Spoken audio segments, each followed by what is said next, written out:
On this episode of the Oklahoma Breakdown with Ikard and Lehman, presented by First Fidelity Bank, we're joined by Mike Golic Sr. for a fantastic interview. We talked to Mike about his radio career, what exactly happened at ESPN, what he's doing now, and he also gives us some of his hottest current sports takes. Before we talk to Mike, we jump into local college football news. OU and OSU release some kickoff times, and we preview the OU offense now that Spencer Rattler has been named the starting quarterback. We wet the Beak with Game 7 between the Thunder and Rockets. We actually make our predictions, take a break to watch the game, and then react to the outcome. It's pretty great. We give you a winners and losers of the week that you do not want to miss, and discuss Flix Brewhouse opening in Oklahoma City and Keepin It Local. Please download and subscribe to the podcast. Rate it 5 stars and write us a good review. Follow the show on Twitter, Instagram, Facebook, and YouTube. Just search Oklahoma Breakdown on any of those, and you'll find us. All right. Our man Mike Golic will kick this thing off. It's time for the Oklahoma Breakdown. Thursday, September 3rd, and you're listening to the Oklahoma Breakdown with Ikard and Lehman, presented by First Fidelity Bank. First Fidelity Bank is a full-service financial institution based in Oklahoma with tailored solutions for all your personal and business needs, checking accounts, saving accounts, home loans, and much more.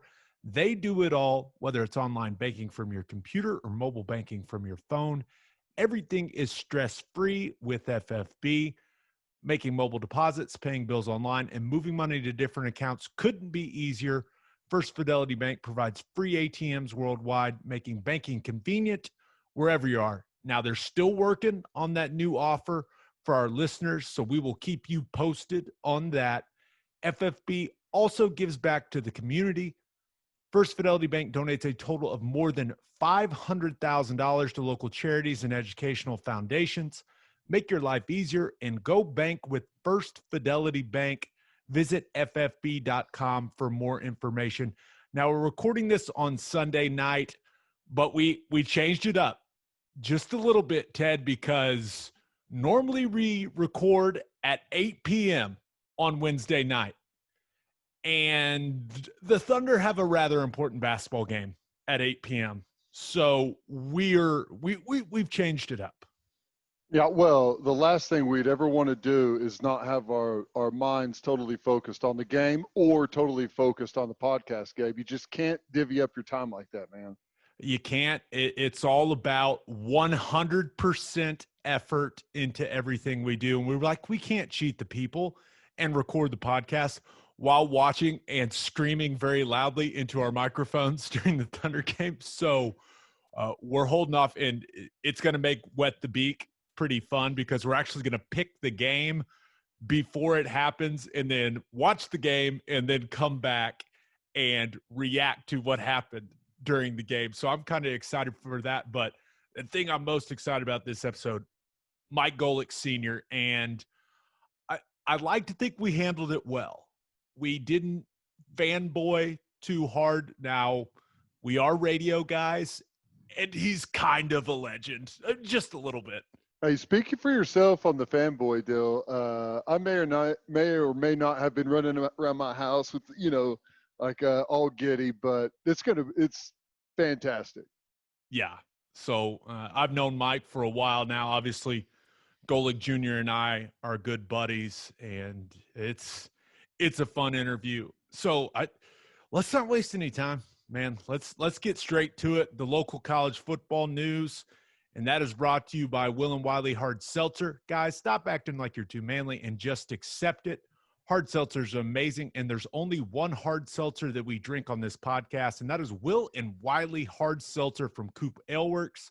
It's perfect for any occasion. We drink it by the pool, at the lake, and at the tailgate, off campus, of course. It's made in Oklahoma, and it's absolutely delicious. Will and Wiley is customized for the Oklahoma lifestyle. Go find it right now in a store near you, and go follow them on social media at Will and Wiley. If you're drinking some, tag us in your social media posts and let them know. All right, Ted, first, the Oklahoma football news. We had some game times announced, including the TV schedule, and, well, as we expected, the opener against Missouri State. It's going to be a 6 p.m. kickoff on September 12th. It is going to be on pay-per-view. Just a reminder, that is a decision Fox Sports makes as part of the TV contract with OU. It's not really OU's choice. Fox puts it on pay-per-view because it makes them a lot of money. OU State on September 26th will be an 11 a.m. kickoff. No surprise that Fox would want that game. They've made that 11 a.m. time slot kind of their feature. And then OU Texas. We'd held out a little hope, right? This year's super weird. Maybe we get real weird at the Cotton Bowl. They put it at night. Nope. It stays at 11 a.m. and it will be on Fox there on October 10th. I know some people had held out hope. I think that was always just kind of us living in a fantasy world, Ted. But we have those 3 times. Anything stand out to you? You surprised by anything? Well, not surprised. Figured that the Missouri State was going to be a pay-per-view. My only question was, because of the strange circumstances, were they maybe not going to be held to that pay-per-view situation, and maybe since there's not a lot of inventory out there, maybe someone else wanted to pick that game up. Wasn't sure how all that worked. So not surprising. I think all of their pay-per-views have been 6 p.m. kicks, if I can remember right. Get used to the 11 a.m. kick, man, because without the Big Ten playing, I mean, Fox is going to be picking pretty much a big noon game with the Big 12 every single week, and that's most likely going to be Oklahoma in a lot of those. And even if it's not, like, we've either been 11 o'clock on big games for the big noon or crappy games where they just put you at 11, and I think both are going to continue. The one thing is, I wonder, with less inventory, if more Big 12 games will be picked up in other spots instead of just being thrown onto that 11 a.m. window to really not compete with anything else. Right. And you would hope that Big 12 games are kind of staggered, right? That would be nice. Now, in the times we've seen, it doesn't look like it's going to work out that way. They're going to pile them up, and it is what it is. It's out of the school's control. They sign the TV contracts, and then ESPN and Fox, they make the rules. So I know some people, and we had talked about it, maybe that OU Missouri State game would get picked up by a network. I'm sure Fox would have done that if it would have made monetary sense, but I really don't. If they would have played it early like they originally thought. Right. Yeah, that's a really good point. Like the 29th, when they moved it to week 0. There's nothing else going on. Yeah, I don't know enough. I'm not even going to pretend. I don't know enough about television. I do know one thing. There is going to be one hell of a pregame show leading into that pay-per-view game. You get it? Because it's us. We're going to be on the pregame show. Always best pregame show in all of sports. What a lot of people say, I hear that rumor out on the street all the time. That's what they say. So, yeah, Sooner game day. Me, you, and Chad McKee. That'll lead into that one, so that'll be kind of fun. Here's the other thing that I think is a little bit like thinking that we're going to have a lot of 11 a.m. kicks. In a typical year, I understand the complaint, right? People want to turn the entire game day into a full-on event, right? You get there, you want to tailgate, you want to go around, see all your buddies at all the different tailgates around campus, enjoy it, have some time to maybe have an adult beverage or 30 before you go into the game. But with all of that, I mean, who knows what Campus Corner is going to look like? It's going to be an absolute zoo. Well, we were talking about this today. For Campus Corner, the city council, they haven't even decided what they're going to allow yet. They don't vote on it until September 8th. And the thing that they've proposed so far is 50% capacity for the bars and restaurants. So with shutting the roads down and everything for some overflow capacity outside. But what is the capacity of ASP, like the street? Like, you know what I'm saying? You know how Yeah. the street is always just I don't know how they're going to do that, man. I honestly don't.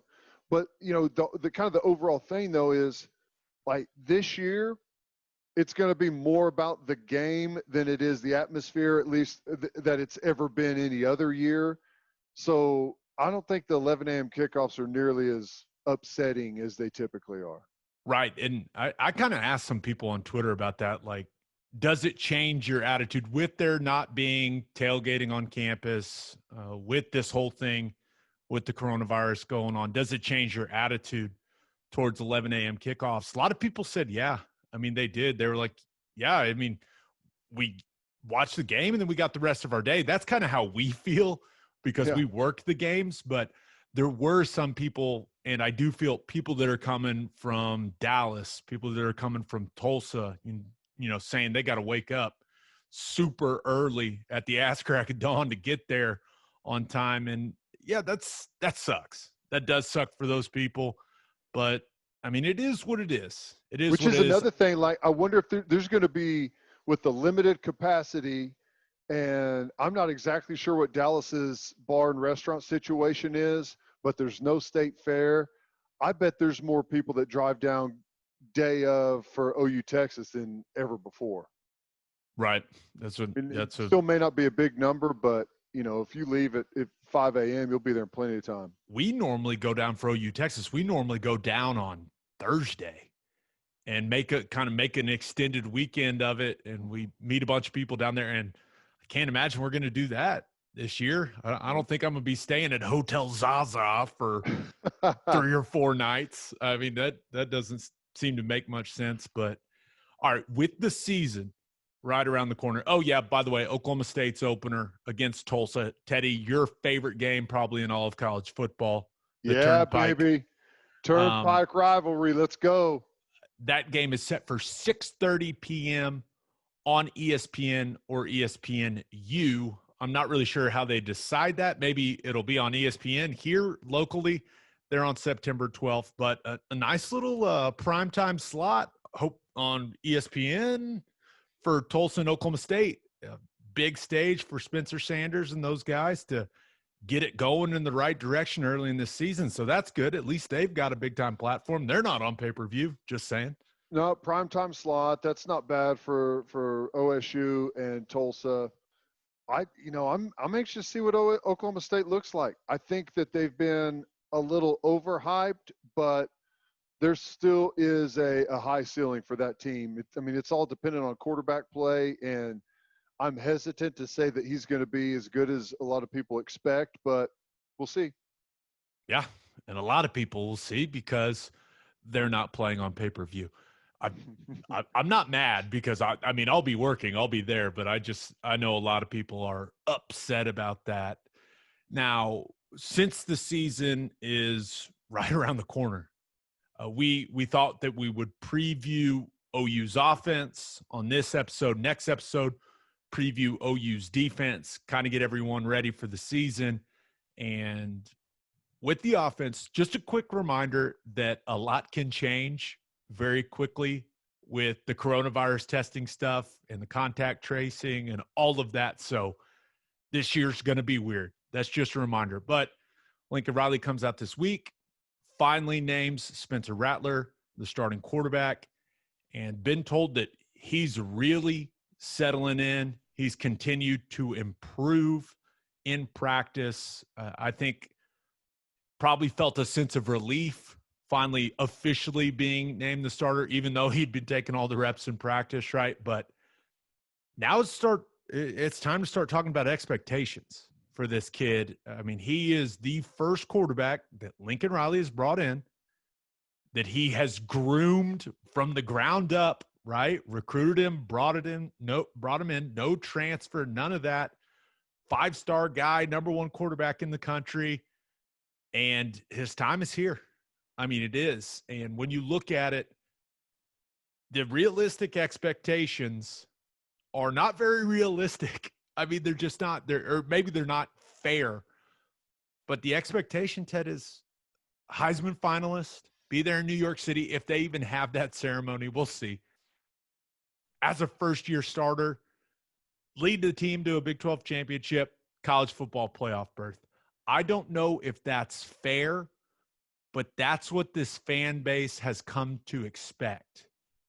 And now it's time to see what he's got. It's not fair. And you're right, that is what they've come to expect, especially whenever, let's be honest, we've been told how good Spencer Rattler is for 3 years, right? I mean, whenever, maybe 4, you maybe even go back further than that whenever he committed, like whenever he was a junior. And I mean, way back, we've been told how good he is. I was looking at this the other day, and I went back and looked at the quarterback play since Lincoln Riley showed up, and it really is amazing. The average completion percentage over the last 5 years is 69.6. Nice. Then there's 70%. Unbelievable. The average yards passing is 4,100. 4,100 yards passing is the average. The high end on that was Baker's final year. He threw for 4,600. 35 touchdowns and 7 interceptions is the average, 5-1. And the average quarterback rating is 191.8, which, by the way, I noticed, I went through and looked at this. 4 of the top 7 quarterback rated seasons of all time in the history of college football have been the last 4 years of quarterback at Oklahoma. So that's what he's being measured against. Last year, Jalen accounted for 53 total touchdowns. The year before that, Kyler accounted for 54 total touchdowns, and Baker was 49, 46, and 43 in his 3 years. So the numbers are ridiculous. And if he doesn't live up to that, no one's going to say, you know this, Gabe, no one's going to say, well, it's his first year, or maybe, CeeDee Lamb's gone. That's not going to happen. That's not going to happen. Nor should it, right? Caleb Williams is going to be sitting right behind him. Yeah. So we'll see.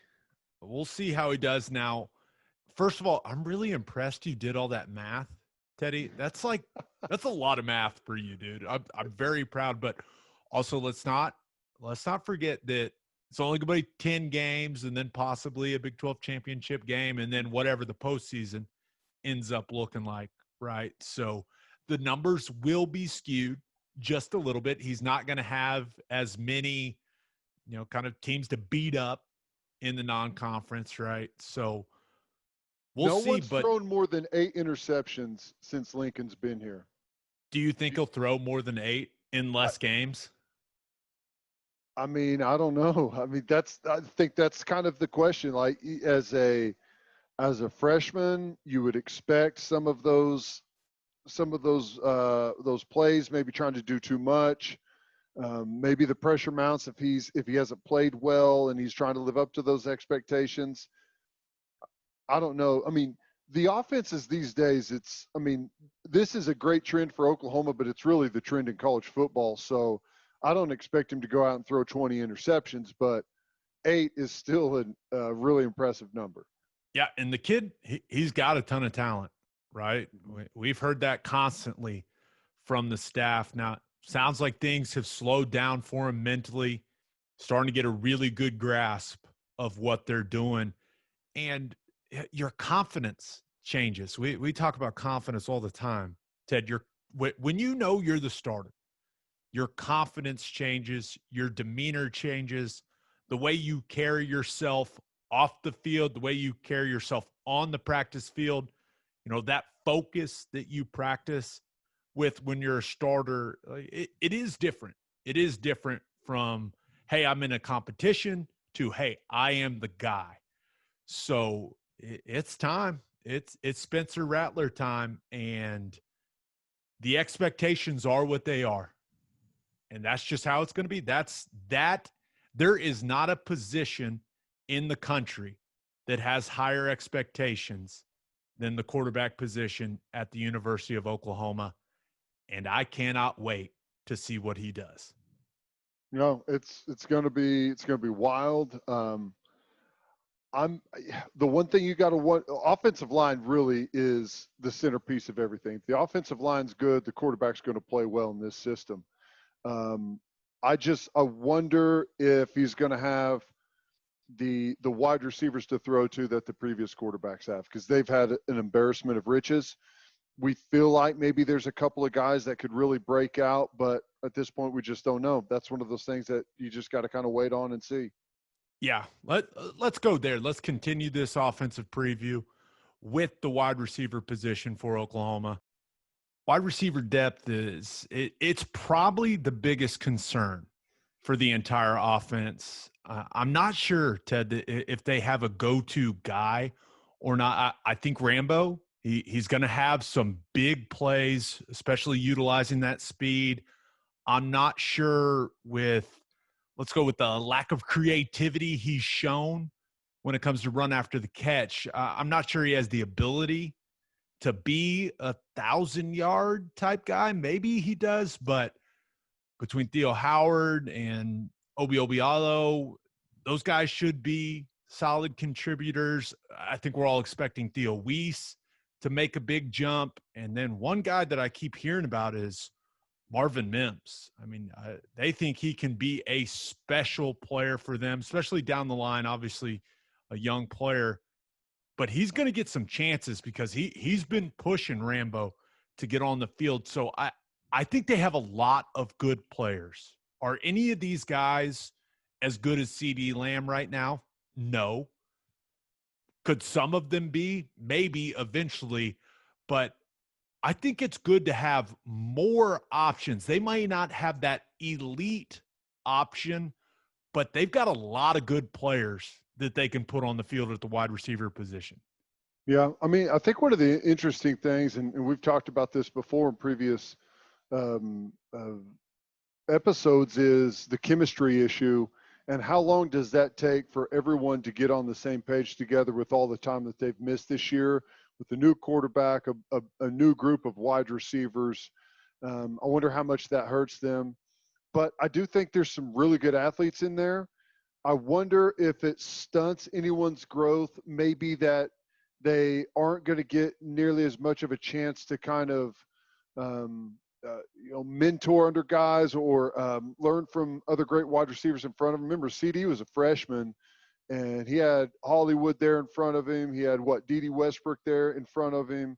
So he was able to see some guys and the way that they play and the way they run some routes and how they really fit into this offense. And this feels like this group's going to have to kind of feel their way a little bit more. But I know there's a big group of guys that are ultra talented, and by the time this year, we may not figure out who the go-to couple of guys are early, but by the end of the year, we're going to have a really good idea of not only who's going to be the star wide receiver of the season, but over the next couple of years, like who the breakout guy or guys are going to be. Right. And a lot of these wide receivers' success may depend on the running game. So let's take a look at the running backs. And no Kennedy Brooks. Ramondre Stevenson is suspended. So you're looking at TJ Pleasure, Seth McGowan, Marcus Major. And I think Pleasure and McGowan especially have really embraced the competition since it came out that Kennedy Brooks was opting out. Like, these guys have taken their games to another level, and I think they complement each other well. I could see Pleasure being the starter, but then I could see, as the season progresses, McGowan ended up being more the guy, or maybe just even getting more carries, right? But I think this statement is true. Kennedy Brooks, even though he had the couple 1,000-yard seasons, I think these guys are both more talented than him. I think they both have more big play potential than he did, just because I think they're faster. And speed is so important at that position. Now, you need ball security. You need to pick guys up in pass protection, all those little things. And I think DeMarco Murray is getting these guys ready, and he has really been a difference maker. So I'm excited. about the running back position. I think a couple of these guys can be really damn good. Yeah, I mean, I think Pledger's been a solid all-around guy. He's going to get an opportunity to get more of a share than he's had. But I'll just tell you right now, and I know it's the same with you, but what I've heard about Seth McGowan is It's like he's Superman. I'm telling you, I've had a coach that usually doesn't get this way at all with players. I mean, ever at all. Say he could play in the NFL tomorrow. Says that, especially at the age that he's at right now, it's the best running back he's ever seen at that age. Like walking That's on casual. campus.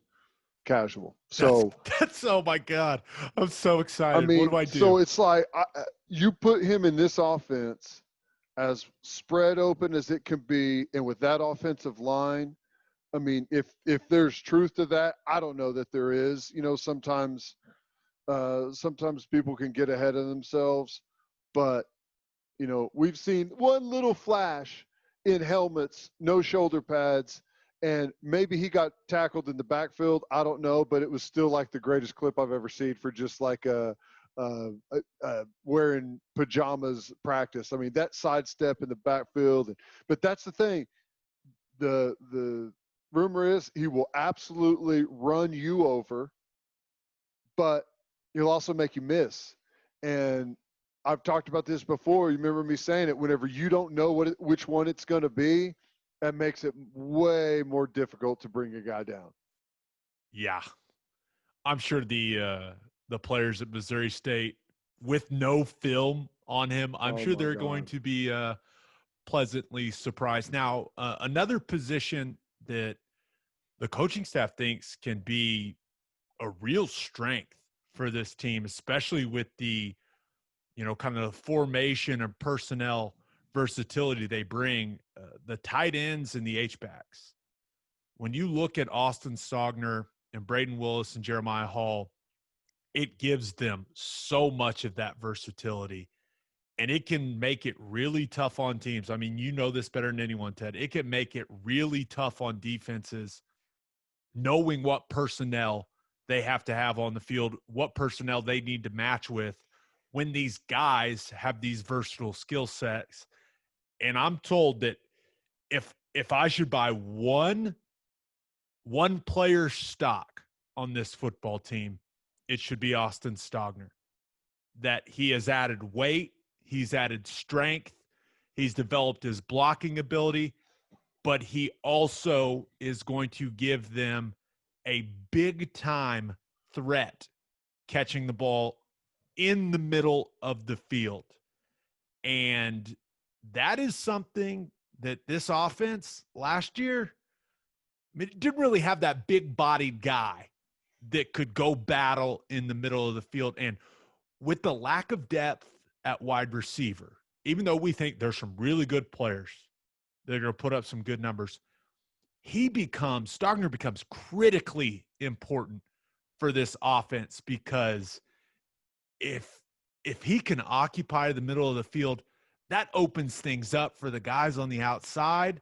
If the guys on the outside are playing well, playing at a high level, that opens up everything for him in the middle of the field. You love to see it, Ted. When I heard that, I was like, oh, let's freaking go. I absolutely love it. You know I love it. I talk about it all the time. I'm calling him Stogkowski from now on. And here's what I think is great. The Lincoln Riley doesn't like peel back the curtain very much, but one of the things that he's said since he came to Oklahoma, that one of the offenses that he likes to watch is the Patriots. And in the Patriots offense, Gronkowski was always a threat, whether it's off of some of the pop pass, play action stuff over the middle, down on the goal line, where they would use him on either slants or, fades or comeback routes on the pylon. It factored in heavily to what they did. Hopefully that's influenced him, and he's going to use that with Stogner. Here's the other thing. Whenever you talk about Hall, Stogner, Willis, you brought this up. you don't know as a defense if that's 22 personnel, like heavy short yardage goal line personnel, or if they're going to line up in 5 wide and go empty. You have no idea. That's It's how terrifying. versatile all of those guys are. And as a defensive coordinator, you're screwed, because if you do send out nickel, right, and as Lincoln, you were going to go 5 wide with them, well, what do? They're in nickel. Let's just signal in we'll jump in the I formation, 2 tight end and run power O. So, I mean, that's how it and goes. you saw that personnel package last year, right? Baylor game Mm-hmm. there in Waco. Stogner had the big catches, but like they can get in 2 inline tight ends, a fullback, and they've put that on tape. So when they roll that personnel out the first time this year, there's a certain expectation, but they're going to get a little more creative with that stuff. And all 3 of those guys have gotten better. So I saved the best position for last, the most important, Inside backer, I can't wait, man. We got plenty of the stuff defensive preview is Okay. next episode, and that I'll just let you talk the whole time. But the offensive line, Creed Humphrey is the best overall player on this football team. And if anyone wants to debate me on that, let's do it. And this offensive line is undoubtedly the strength of this entire offense. And it is going to be the key for this offense. It's going to be the key to this offense's success. You've got an inexperienced quarterback. So you know they're going to want to run the ball a ton. You know they're going to want to protect him well to give him time to process things, because we all know how inexperienced quarterbacks can get sometime. They've got inexperienced running backs. So they're going to have to block the hell out of people. Make it easy for those guys. Clean up protections. Make it easy for those running backs. But they got the guys to do it. I've never heard Beadenbow talk about depth in this way. He feels, even if Chris Murray doesn't get to play, he feels good about 8, maybe 9 guys other than the Murray kid that he feels comfortable putting out on the field and even possibly starting. So he's never told me that before.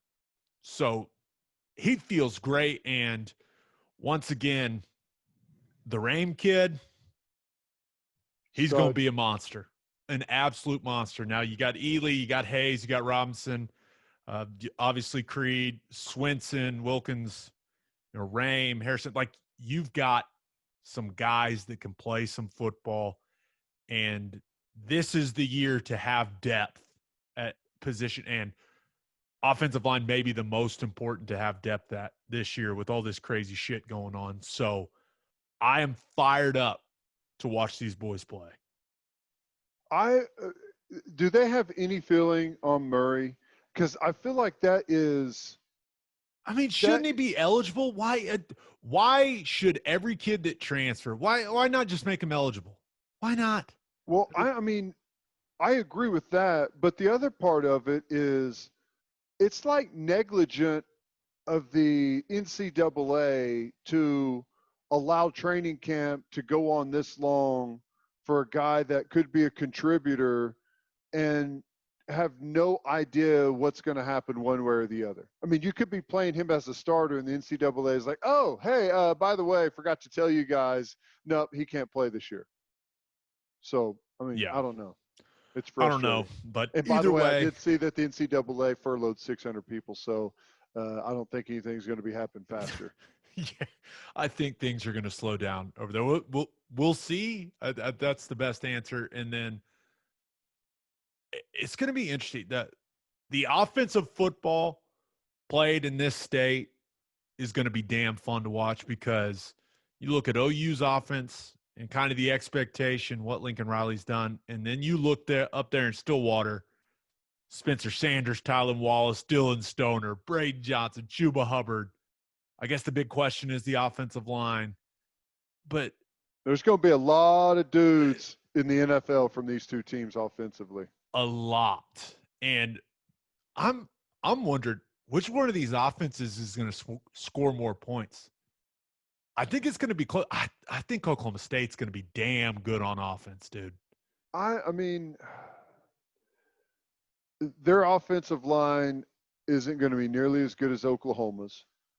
And I don't know yet how good Spencer Sanders is going to be. Right. And maybe he's better than Rattler. I don't know, but I know everyone's pumping him up to be fantastic. But, dude, you look at his play last year, it just wasn't very good. Once they got in the Big 12, was not very good. I think he had 16 touchdowns and 16 turnovers last year. Yeah. So you expect him to take a big step, but I'm not just totally sold on him just yet. Yeah, he did not value the football. But we have an absolutely fantastic interview with Mike Golic Sr. It just didn't end. We just kept going. We all blacked out, and it just kept going. It's like an hour long, but it's awesome. Listen to it. And the interview is brought to you by Insurica. Do you own a business? If you do, you need Insurica in your life. Insurica is one of the country's largest insurance brokers with 30 offices throughout Oklahoma, Texas, and the Southwest.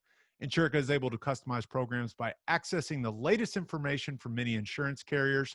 They compare and contrast coverage offerings and pricing in order to design a cost-effective, comprehensive program to meet your business's specific needs. Insurica's clients become best-in-class businesses by working with Insurica's team of advisors to manage risk. Purchasing insurance is only one way to protect your business. Best-in-class businesses win by avoiding a loss in the first place. If your business partners with Insurica, you'll save huge amounts of money and take back control of your total cost of risk. I'm an Insurica client, and you should be too. If your business wants to be best in class, connect with Insurica at insurica.com. That's INSURICA.com. All right, here's Mike Golic Sr. It is our pleasure to be joined by an absolute legend of the airwaves. Legend, I say. Mike Golic Sr. is in the house. What is up, man? I feel like I haven't seen you in forever. Well, you must have gotten the intro I asked you to read for me as far as saying legend, because nobody in my household seems to want to say that name. So it's nice when somebody else says it. Yeah. So when I DM'd you about coming on the podcast, it was hilarious because you said that you could do it now because you actually stay up this late. Now we'll get into what the hell happened over at ESPN because I need to know, but just how much different is your life right now? How are you adjusting to the new schedule? Well, let me just say, about a month ago, while I was still doing the show, had you text me and said, hey, can we do a podcast? And I said, sure. And then I said, what time? And you said 9 at night. I'd have laughed my ass off and said, dude, I'm in REM by then. All right. 9 o'clock. I said, I'm going to drink tons of coffee. But since I ended the show and for 22 years at ESPN and 3 years before that, when I was doing a show in Arizona, the morning show there, 4:30 in the morning, man. So 25 years of that. So that was to do that as I got older. I certainly had to go to bed a little earlier. I'd be up in bed by 8 o'clock, sometimes not asleep by 8, but at least up there, either watching a sport if it's on, or me and my wife watch Everybody Loves Raymond. So we watch that until I go to sleep. But yeah, I saw that 9 o'clock. I said, thank God I'm not doing the show anymore, man. That'd have been a struggle. A lot of people don't realize the grind morning radio is, man. A lot of times you got to stay up late to see some type of big event and then still be able to talk about it bright and early in the morning.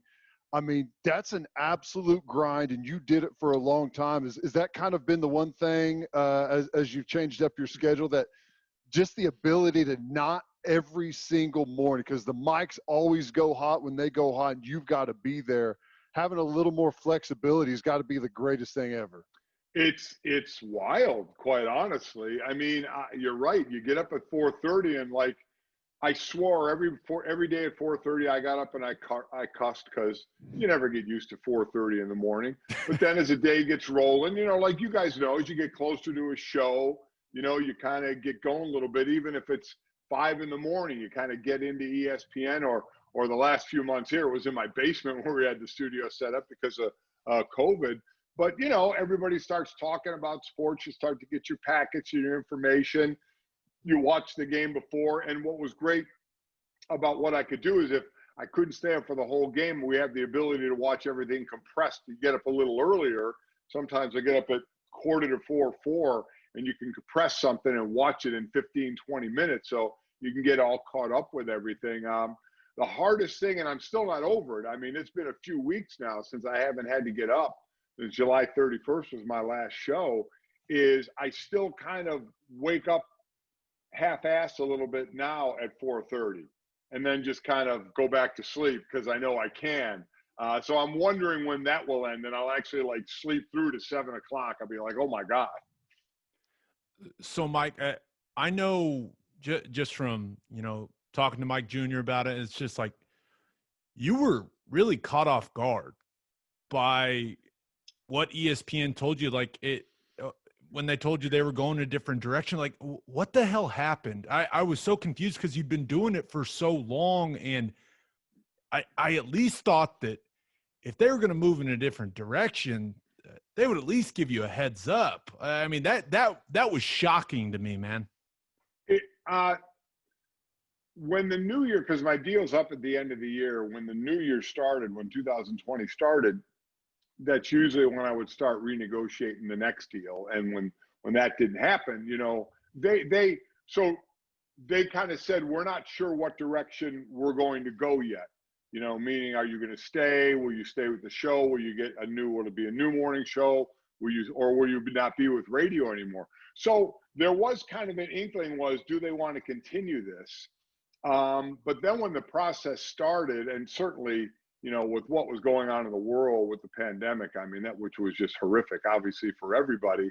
And then kind of right in the middle of that, they just kept saying, we're not sure what we're going to do. We're not sure what we're going to do. And, you know, and that's fine. And I tried to say, listen, I mean, it's some weird times now. If you're thinking about a change, you may want to hold off for a year. And I thought some of that selfishly, if I still wanted to do the morning show, but also if you are going to get a new morning show, man, that's tough to introduce a whole new group when you can't even be out anywhere. You can, you know, you can't even go visit different markets and kind of, you know, market this and get them out there and pub in front of everybody.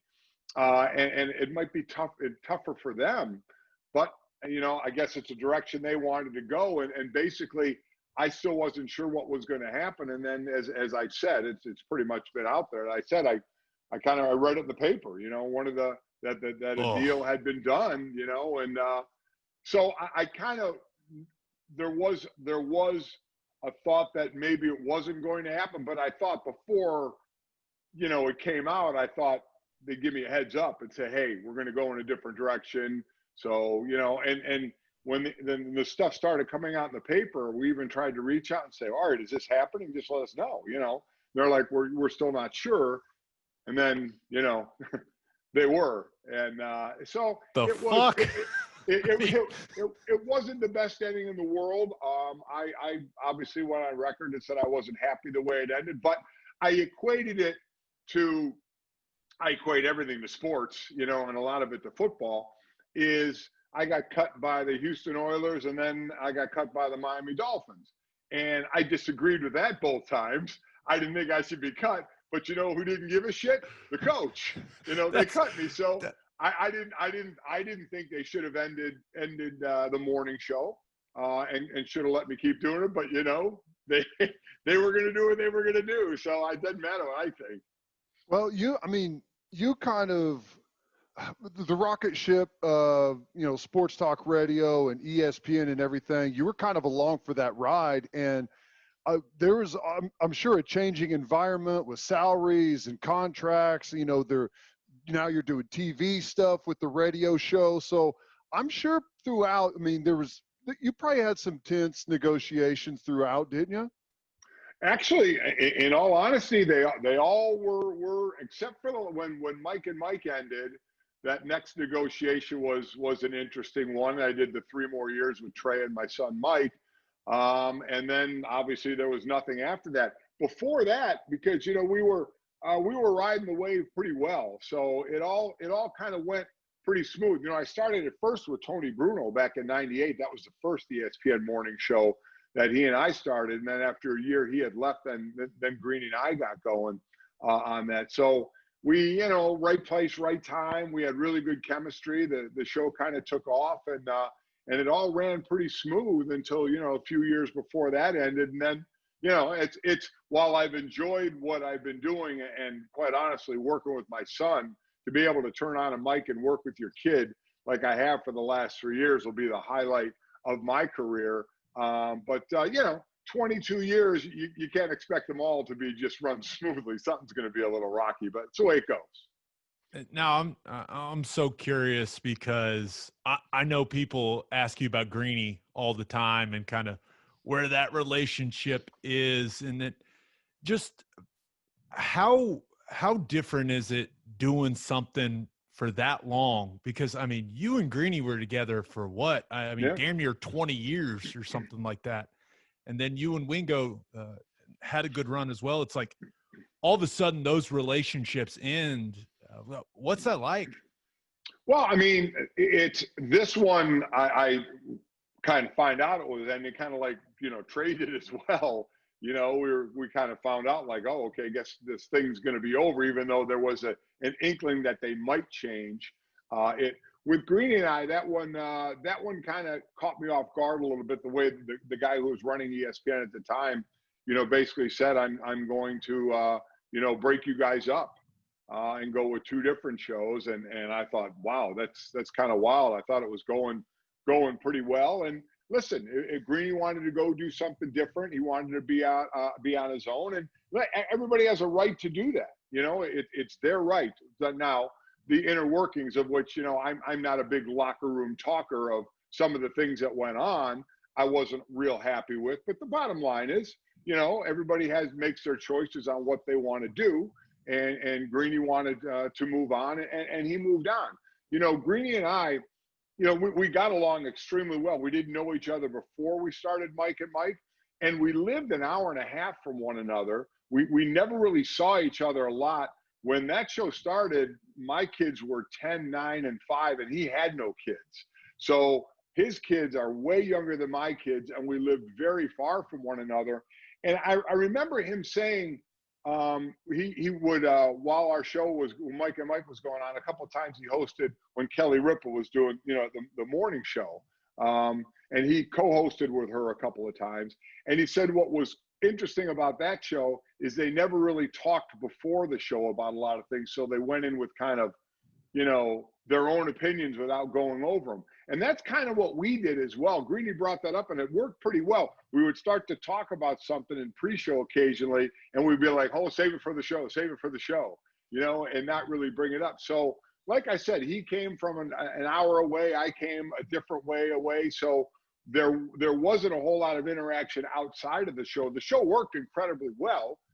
His new show has him in the mornings. My show with Wingo and my son had me in the morning. So there was never going to be any interaction there. We'd see each other at the Super Bowl occasionally. So that's kind of how the relationship has been. We see each other, we're cordial one another, but we never really hung out anyway. But the show we had together obviously worked pretty well. Is this something that you knew you were always going to do? Like whenever you were a player, did you feel like this is like a natural progression? Because I'll tell you, myself, hated the media, never talked to them. I gave one-word answers. My theory was the less I talk, the less they're going to try and interview me. Gabe, on the other hand, when I started doing sideline at OU, if I ever needed to know anything, like in the middle of a game, you walk over to Gabe, it's like, Gabe, what's happening out there? He's like, they suck. We're kicking their ass, like right in the middle of a game. So some people, it's like natural. Others, it just kind of wind up that way. How was it for you? Well, I was more on the Gabe side of it. When I was in the locker room, I knew the media had their job, that they were going to ask their questions. So I tried to give them answers without really giving them anything. I tried to use humor, See how long you could sit there and go round and round with them? Yeah, exactly. It's very difficult to get something really incredible out of somebody unless they want to give it. But I was very jovial with them, and we bantered back and forth. So I always got along well with them. But I did a piece on the Randall Cunningham show when I was in Philly called Golic's Got It. It was kind of a humorous look at our next opponent. It's like a 3-minute segment each week. And right place, right time, it won like a local Emmy in Philly. So ESPN had called after that, called my agent and said, hey, does this guy in the offseason want to come do some stuff for us? And my agent called and I said, yeah, why not? So it was actually when ESPN2 was just starting out, and Susie Kolber and Keith Olbermann and Stu Scott were all doing that show called Sports Night, where Keith had the leather jacket on, you know, and Stu with the Coogee sweater and stuff, and they were doing all kind of crazy sports. I went on there a few times, got to know them, and did a few hits with ESPN. So when I retired in '94, ESPN called and said, hey, do you want to do college games? And I'm like, sure. You know, I really was one of those guys that now I tell younger players, be prepared when you're done playing. It was do as I say, not as I do, because I sure as hell didn't know that was going to happen. But it did happen, and that's when I started with them. And while I was doing that, college games, and then doing what was NFL Live now was called NFL Tonight back then. That was me, Mark Malone, Merrill Hodge, and Sean Salisbury. While I was doing that in Bristol, I was doing local radio in Arizona. And the one time I came from Arizona to Bristol to do some of that, they sat me down and asked me, hey, ESPN Radio wants to do a national morning show for the first time. Do you want to do it? And I said, well, you want my wife to move from Scottsdale, Arizona to Bristol, Connecticut. I'm going to have to talk to her about that one. So we felt, and it was, you know, the right move to make. So we moved everybody here, and that's how it kind of all started. Okay, Mike, I definitely want to dive into, you know, what your fall is going to look like with the college football stuff. But I have to ask this question because, and I've told Junior this, but when I got into radio, I wanted to, you know, kind of imitate your style, because you never sensationalized things. You were never some big hot take guy. It was never sources are telling me. It was never yelling and screaming. It was just you being you, and it worked.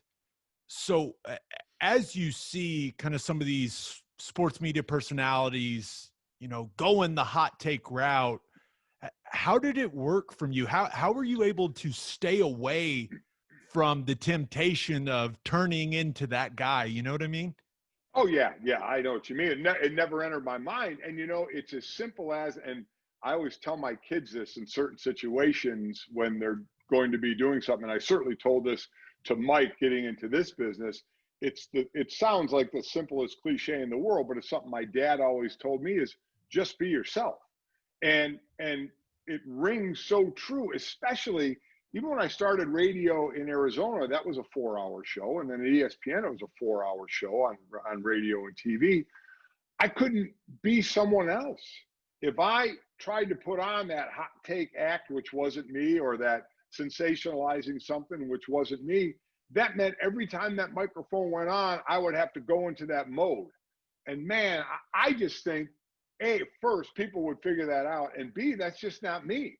You know, I was just going to be myself. If some people liked it, great. If some people didn't like it, oh, well, they'll let me know, you know, and if enough people don't like it, then I won't be on the air very long. But my style was I never wanted to talk at anybody. I wanted to talk to people. Now, I'm in a unique position. Like I told Mike when he was getting into this, listen, we've been in locker rooms and on the field. We've been where 99% of the world hasn't been. So take people in there, you know, still not by not talking at them, but just take them where they can't go. Tell them what athletes are thinking. That was one of the ways where they say, well, how do you talk other sports? Well, first off, I definitely had to put my time in to learn the intricacies of the other sports, but you're athletes. So I don't care if it's baseball, basketball, hockey, soccer. We know how athletes think. We know what goes on in locker rooms. We know what goes on fields with the mentality of athletes. So my thought was, I'm just going to bring that to people. So I want the setting to be a bar. I'm sitting at the corner of the bar with a beer. I want everybody else sitting there, and we're just shooting the shit about sports, and I'll every now and then I'll tell you, oh, hey, well, in the locker room, this is what we would do or talk about, or this is how things go, or on the field, this was the mentality that we would have out there. And, so you get, my thought, especially in the morning, was take people where they can't go from the athlete side. And you know what? Make them laugh a little bit. Hell, it's morning. I don't care what time of day, but this is morning. You're going to work.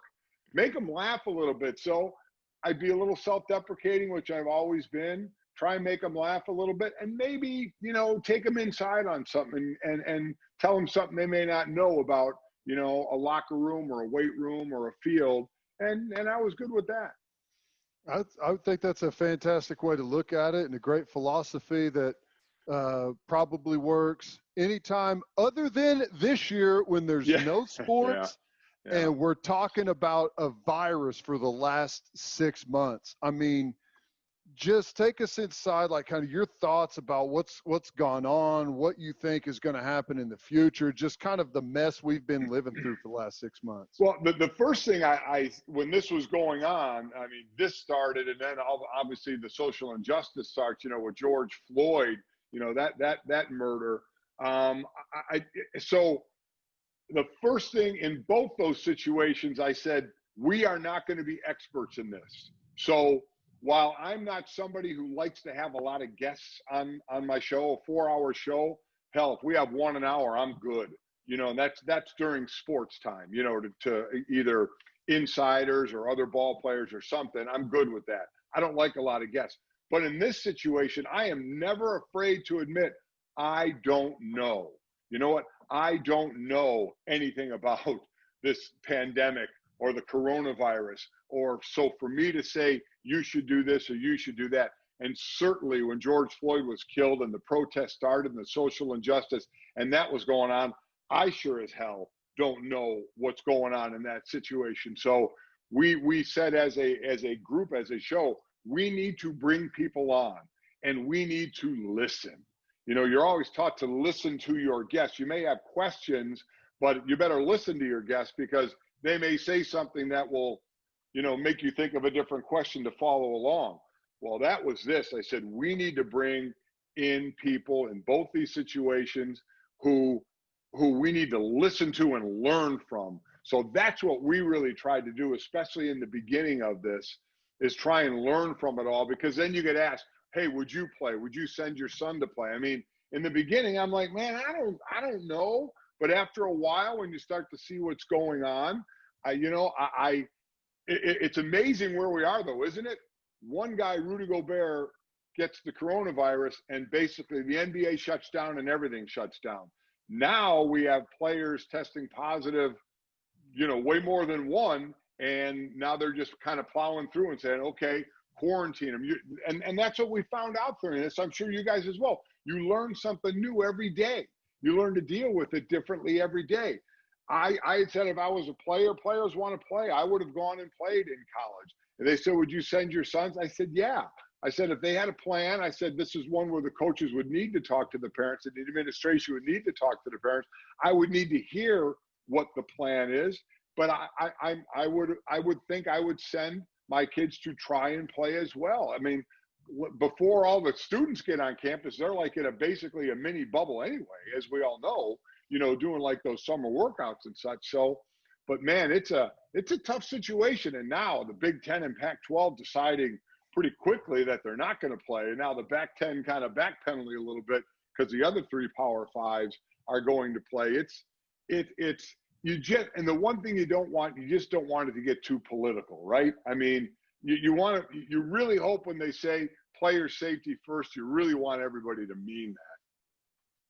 Yeah, you mentioned, I keep calling it the Big Ten dumpster fire because but it got even worse this way. Yeah, let's just get into the college football stuff, Mike. I mean, it got even worse this week. Now somehow President Trump's involved.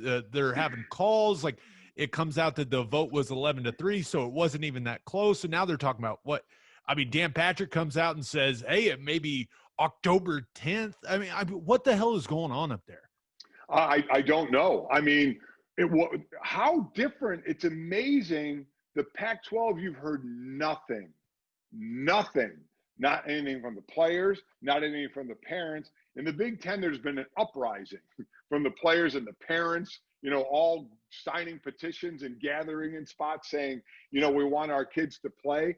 Now we all know the Pac-12 put out a statement right away detailing what they went through. And let's be honest, some of the colleges, not many, there's more than a few colleges in California that aren't having students on their campuses. So we know what California and Arizona and Texas, Florida were some of the hot spots out there. So there wasn't a whole lot of talk there. But the Big Ten, I mean, everyone just keeps bringing up, oh my God, in Ohio, you're going to have 2 pro teams playing. High school teams are playing. The only ones not playing are Ohio State, and other, big time colleges, whether it's Ohio or the other Big Ten schools. And now this whole thing, first you heard they were going to start after Thanksgiving, which is like, what in the hell are you doing after Thanksgiving? So everybody else is just finishing and you're going to just start? I mean, that's stupid. I mean, you look ridiculous. Now you want to start October 10th. I like the way the SEC just kind of waited. And I think that was the thing to do. Lincoln Riley at Oklahoma, we had him on more than a couple of times, him talking about we're going to wait even before we bring our players back. You had a decent runway and you had time to kind of make your decision. The SEC not starting until the 26th, ACC starting, and the Big 10 or Big 12 starting September 12th next week. So they're all kind of sticking with that with the information that they got. The Big Ten, man, and everybody jumping on Kevin Warren. Listen, he's a commissioner, so you get the darts thrown at you. This is the president's making the decision. This is like Roger Goodell taking all the darts when the owners are the ones that are going to ultimately make decisions. So, they are not looking good in this situation. No, with the vote being made public, good luck getting those presidents and chancellors to, on the record, change their vote whenever really nothing's changed with the virus. I don't see that happening. So we'll see where that goes. What about the kind of the impacts from the student athlete? It's difficult because you understand the health situation and you understand that the NFL is a factor for a lot of guys. And we've seen plenty of players say, you know what, I'm not even going to mess with it. I'm going to opt out of this season. I'm going to go to the spring. I'm going to start preparing for the NFL draft. And I don't really have a problem with that. But my fear is that guys are going to do that. They're going to have high draft picks out of it. And then from here on out, it's going to be a thing that we see more often. A sophomore or a guy that's not eligible for the draft the year before, just go ahead and opt out and wait. And we've talked about it for a long time. We really haven't seen it, and wonder if it's going to become a thing. So you're right. Haven't we all just kind of been like, okay, when's the next shoe going to drop? We saw Nick Bosa. Now he had the injury, but he played 5 or 6 games, and we thought maybe he could come back for the playoffs, but decided not to train. And no one's going to blame him, for making that move. So we started thinking, okay, when are guys going to opt out if they're take COVID out of it in a regular season? If a team is 2-4 and all of a sudden they don't have a chance for a playoff or a big bowl game, is someone going to opt out then? When does that first player who it's can like make Alabama it to Alabama loses 2 games, Nick Saban may lose his whole roster. Yeah, that's exactly right. Or when does a team or a player on a team that's headed for the college football playoff say, you know what, I'm not going. That's going to be in January. In February, I got to go to the combine. I'm not taking the chance. We haven't had that yet. But now, under these horrible circumstances, we're seeing this happen. And you're right. We're seeing, one of the latest ones, Jamar Chase from LSU, one of the top wide receivers. So not playing at all. And you can understand the reason. Now, just playing conference play and the COVID scare, I get it. I'm going to go get ready for the NFL. But you're right. If these guys come out all clean on the other side, a lot of the times it's not always the player. It's people that get in their ear that can make money off these players saying, don't screw it up.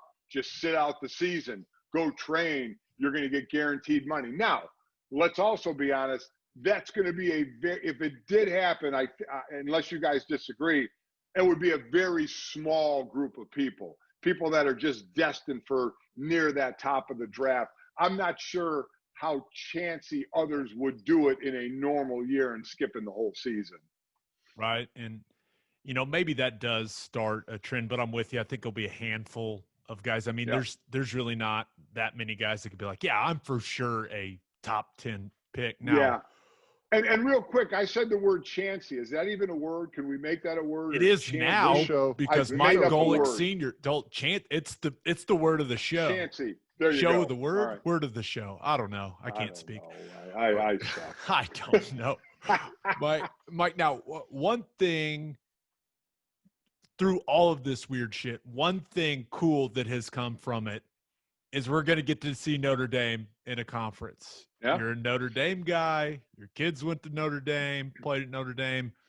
How fun is that for you guys kind of as a family? And then I saw they're doing 20% capacity, but only for students, faculty, staff, players, parents, I think.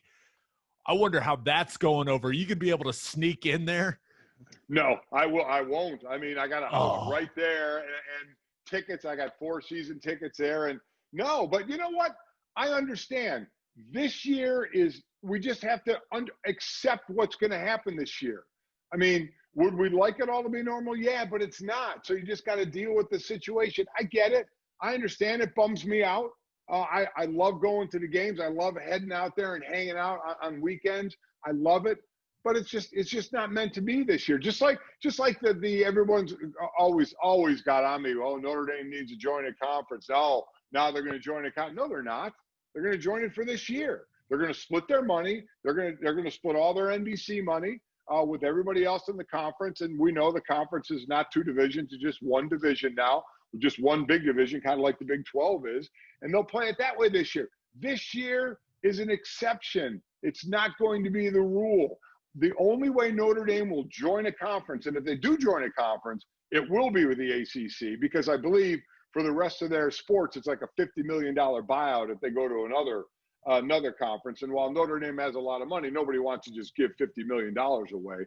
But the only way they'll go is if obviously if they see the benefits of it outweighing the benefits of staying independent. And when that happens, they'll gladly go. They'll say, okay, but right now they'll join. And then next year, I would imagine they'll go back to being independent until something drastic changes over the long haul in college football. I still think the most badass thing of all time in college football is if Notre Dame joins the ACC for this year, wins it, and says, we'll see you bitches later, we're out. And just takes one time they're in a conference, they win the conference championship, they win the ACC championship game, they go to the playoff, and they're like, thanks, guys, that was awesome. We don't need to join a conference. We just jumped in there and won the thing. Oh, it's exactly what would happen. My son Mike would talk about it, saying it would be like years from now, hey, remember that one year when we went into the conference there and won it and just, took the trophy and left? That's what would happen. But, listen, Clemson's a heavy favorite there. Notre Dame plays Clemson in the regular season, and then they could possibly meet again then for the conference championship. And Clemson, as we know, is loaded again.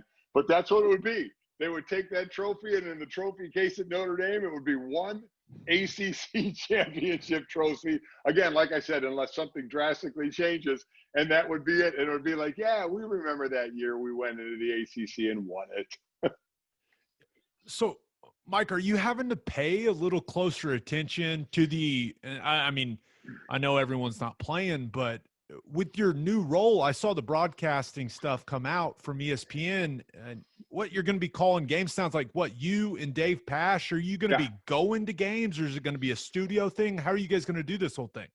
We're going to start out in the studio. Now, Dave is down in Orlando calling in the bubble, calling the NBA games for ESPN down there. He'll be done with that in about a week or so. And we're going to start out.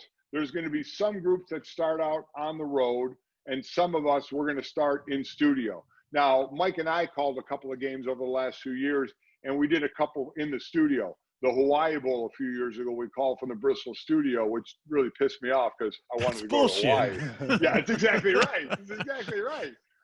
So we've done. I've done that before. Obviously, it's not the same as being there, but we will start off in the studio, not at the site. Like I found my first game is Louisiana at Iowa State, and it's at Iowa State, and it's not. But I'll be calling it here in Bristol, Connecticut. So again, it's just no sense to complain about it. It is what it is. They set up the best monitors they can. We've had meetings about it. We still prepare the same, talking to coaches and talking to players, and do it just like a regular game. I love asking players from different eras what they think of the current game. I love the I formation, smash mouth football, lower scoring games. And now obviously the rules have changed. Things are different. The big hits, the ejections, all that stuff that gets penalized. What's your take currently on the state of football? Are you a fan of the style of play that we've started to see? Well, I sucked as a pass rusher, so I hate it. Because, listen, in 9 years in the NFL, I had 11 and a half sacks. So, I averaged a little over one a year, which is consistent, but consistently bad. It really is. Listen, I understand the game changes. It changed from when we played to way before us, when players played. So I don't have a problem with the game now. I really don't.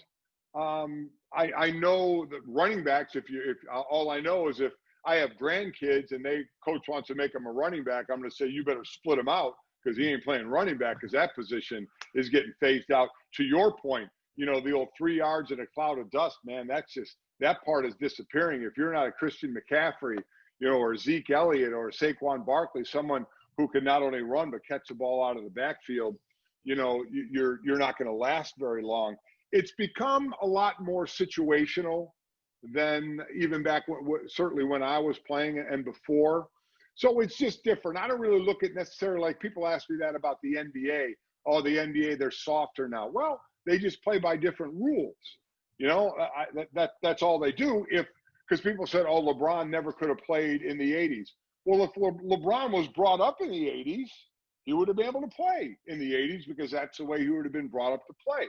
The guys in the NBA now with the AAU, the way it is, roll out the ball, give it to the best players. It's a different game. Football has become a different game. You look at when we were younger and playing, it was a lot of running all the time. Now there are 7-on-7 tournaments all over the country for Little League and high school. So it's the passing game now. That's just the evolution of that. But you brought up targeting. I hate that rule. Hate it. Hate the targeting rule in college. I hate the fact that some kid gets booted out of the game. If you're going to boot someone, I'd give them 2 and not 1. And some of them, they get thrown out, just absolutely ticks me off. And these kids are out for the game and maybe the first half of the next game or the whole next game or however, whatever it is. That part of it, I can't stand. You mentioned, kind of the targeting in college football, and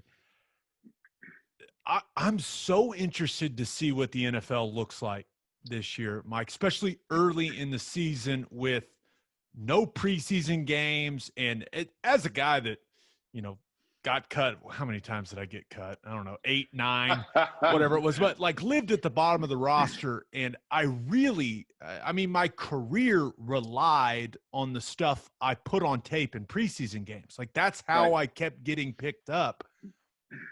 What's it going to be like for these guys, especially the undrafted guys? I feel like this is just a horrible situation for a lot of really good football players in the NFL this season. Oh, you're 100% right. Unfortunately, a lot of people don't care about the back half of the roster. But listen, when I played, there were 12 rounds. I was a 10th rounder. I wasn't supposed to make it. My son Mike was undrafted, got cut by Pittsburgh once and New Orleans twice, made it to the last cut, a couple of times. So right on the brink. And we know as players, the difference of guys who just get cut and the back end of the roster is minimal. A lot of times it's the situation you're in, the opportunity you get. But now, when I would watch Mike at camp, it blew my mind that I'm like, how do these guys make it? Because you have 2-a-days, but you can't have pads on twice a day. So you're not showing shit in walkthrough. What's an undrafted free agent going to show you in walkthrough? That he can line up in the right spot? I mean, seriously, what does that do? So you get one padded practice, and because you only have one padded practice, the coach may lean on giving it to, the vets a little more to give them a little more work. And then That's such a good point.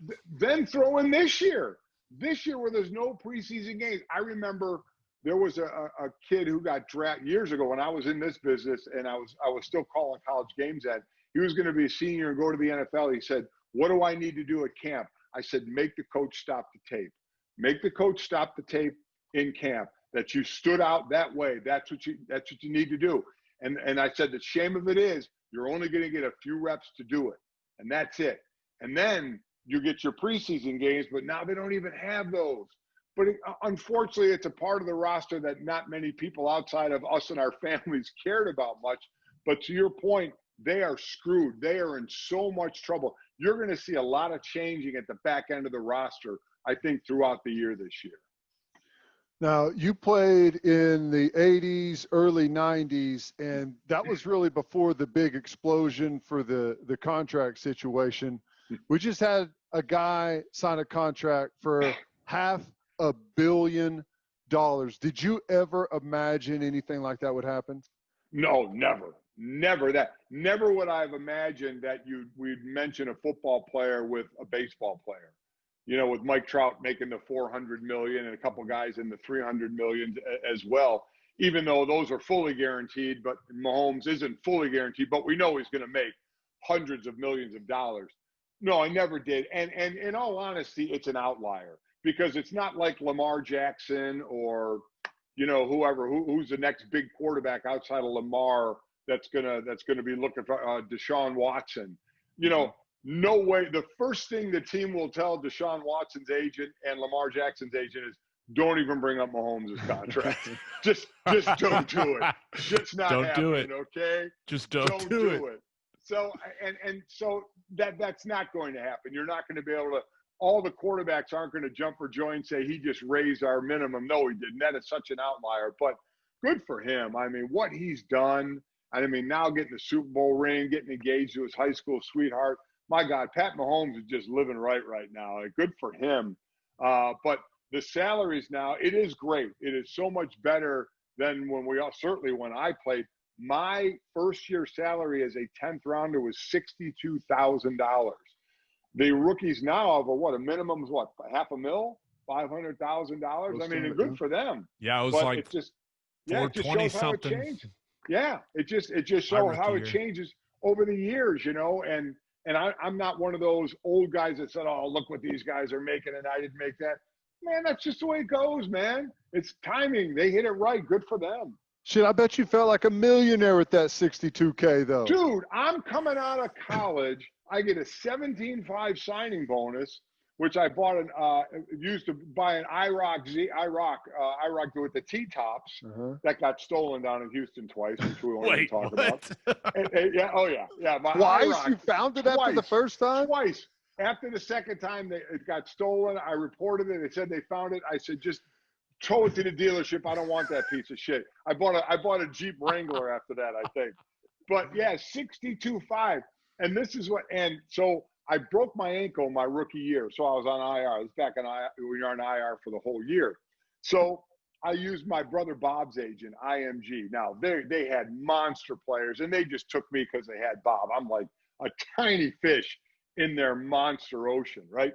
So, and I'm young and I'm single, and so they paid all my bills, all my rent and utilities, everything went to them, and they paid it. Credit card bills, the whole thing.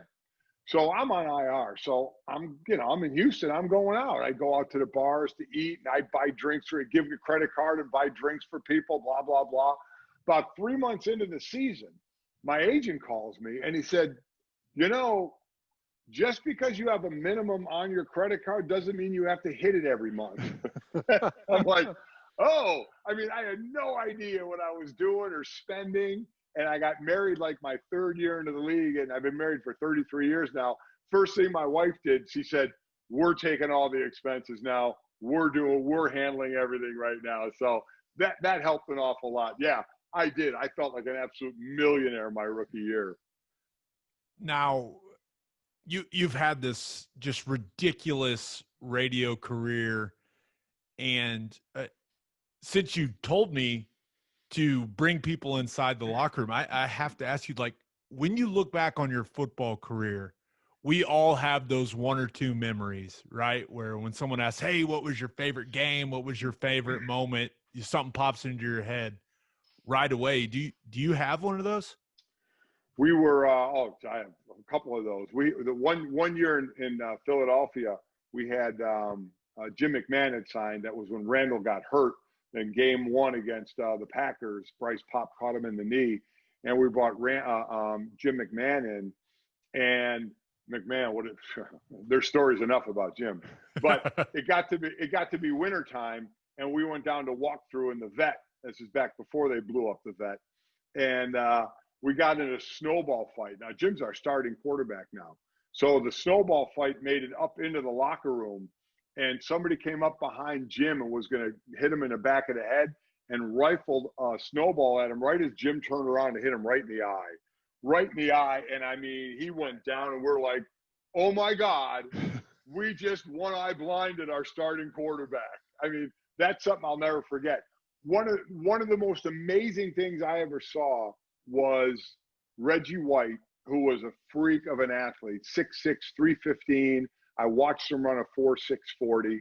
This dude working out, he basically did squats, cleans, and benched. And you know, a lot of times you see great players. Sometimes they're not great lifters. Reggie was great everything. So I don't know what you guys' strength test was, but our strength test back then was 315 for reps on the bench. So you get 315, do as many as you can, and it averages out to a gross amount. We stopped doing the one reppers, I think, when I was in Houston. So us mere mortal D linemen, we were doing 11 or 12 with 315. Reggie gets up there and does like 18 at 315 pounds. Comes out to a 5-something bench or something ridiculous. And so he'd always been the top bencher. So he goes out, you know, we're in the locker room then, and the offensive line is in there lifting. And there's a guy lifting in there who turned out to get cut, but he was a big, strong meathead, man. I mean, just cock strong. And he put 405 on. He put 405 on, and I think he did it like 10 or 11 times. And we were like, oh my God. And it worked out to more of a max than Reggie's, you know, 17 or 18 at 315. Whatever the numbers were, it worked out to more of a max than Reggie's. So listen, being the, you know, nice teammates we were, immediately ran to Reggie and started yelling at him, you're not the strongest guy. Some old lineman just outbench you. You suck. You know, I mean, we were just mocking him. And he goes, what happened? What happened? We said, yeah, dude, 405 did it like 10, 11 times. Reggie walked back into the weight room, got under the bar with 405 on it, and did it one more time than that guy did it. Oh, my God. And then just looked at us and was like, you guys good? We're like, yeah, whatever. Yeah, good. You're fine. That's such an awesome story. Oh, yeah. Oh, so after you know the show and everything happened, and I bet you probably, was there any time you thought about, hey, I'm done. Like for me, I've been plotting my retirement forever. I can't wait for the day where all I could do is wake up, play golf, do whatever. Do this podcast. The podcast. Was there ever a time whenever you thought, I'm done? You know, I'm not going to do anything else. And which, let's be honest, what we do really isn't work, right? It's, yeah. You know, but was there a time you thought, okay, well, I'm done? Oh yeah. When Mike and Mike ended, my contract was actually going to be up at the end of that year. And I thought, you know, maybe I'll just, I had thought maybe that was going to be my last contract anyway. And then the show was going to end. And I thought, maybe I'll just end it. You know, maybe I'll just be done and go off and hang out, you know, in Arizona and play golf and, you know, do a podcast or whatever and be done. And when they started talking about the next show and they brought up Trey Wingo, who I had known since 2003, we live in the same town. I had done NFL Live with him a ton of times, and bringing Mike on the show, my son, I'm like, my God, a chance to work with my son, who was just kind of getting into the business. He was doing the 4 to 6 slot right before our show, and they were going to bring him on for like an hour of our show then, which then he did a really great job, and it turned out he just transitioned over to doing all 4 hours on our show. So I wasn't going to pass that up, a chance to work with my kid. Again, I could try and explain it all I want, but until you're sitting there and there's one of your kids at your workplace doing the work with you, it's really a cool feeling. Now, I actually thought he'd be a little more, oh, Dad, let me learn from you. I agree with everything you say. The son of a bitch just disagrees with me all the time. Tells me what an old man I am to get into the now, But so once that was going to happen, I said, I got to do that. So we did it for the 3 years. I signed another 3-year contract and did it for those 3 years. And then they made this change. And, there was part of me, in all actuality, when the show ended July 31st, they were just going to say, hey, just, enjoy it until December 31st because you're getting paid, so just enjoy it, sit around and do nothing. And I thought, I don't want to, I know I'm not going to go do something and work 8 hours a day. So I approached them and I said, you know what, when I first came to you guys, I was doing college football and I love calling college games. I said, can I go back and do that, and for the rest of my contract? And they're like, yeah, if you want to do that, we'd love to have you back doing that. So I'm going to do that. And then, I was talking with my wife and once I started working with Mike, it kind of got refreshed again. And I want to keep going. So my deal's up at the end of the year. And whether it's back with ESPN doing something or signing with somebody else and doing something, I'll probably keep going for a few more years. Probably mostly out of the fact that my wife doesn't want me around the house that much just yet. But I am enjoying now, as college football is going to start, I am enjoying sleeping in. I am playing a lot more golf. And now I've never known what it's like to do a college game, and that's it. I always did radio all week, sometimes a studio show along with radio, and that would fly and do a game on a Saturday and then start the whole process over again. I've never just done a college game. So you'll even be able to do it without traveling too, which is interesting. Yes. I mean, I just found out my game, just a little bit ago, and I've already started watching. I'm a tape freak. I still call it tape. I'm a film freak. So I've already started watching it. I was watching it. My wife looked over at me and she said, I've lost you already, haven't I? I said, yeah, the film's rolling, so I've got to watch. Now, last one from me, Mike, but so the first time I met you, I was on my official visit with Jake, your other son. We were both tight ends on our official visit at Notre Dame. You took me in during a pouring rainstorm when they were playing Michigan. I've always been grateful to you for that. Then me and Mike became such good friends, still are, still talk all the time. Sydney worked for the Browns when I was playing for the Browns. Right. I feel like I'm just an honorary Golic. Is that fair for me to assume?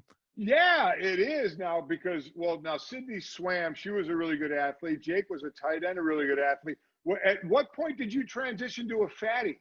Come on. When did that happen? When did you play on the wrong side of the line like that? That's a good question. They saw him the first go route. He ran down the field. They're like, oh, boy. They were saying, go. Let's get him in a 60s jersey.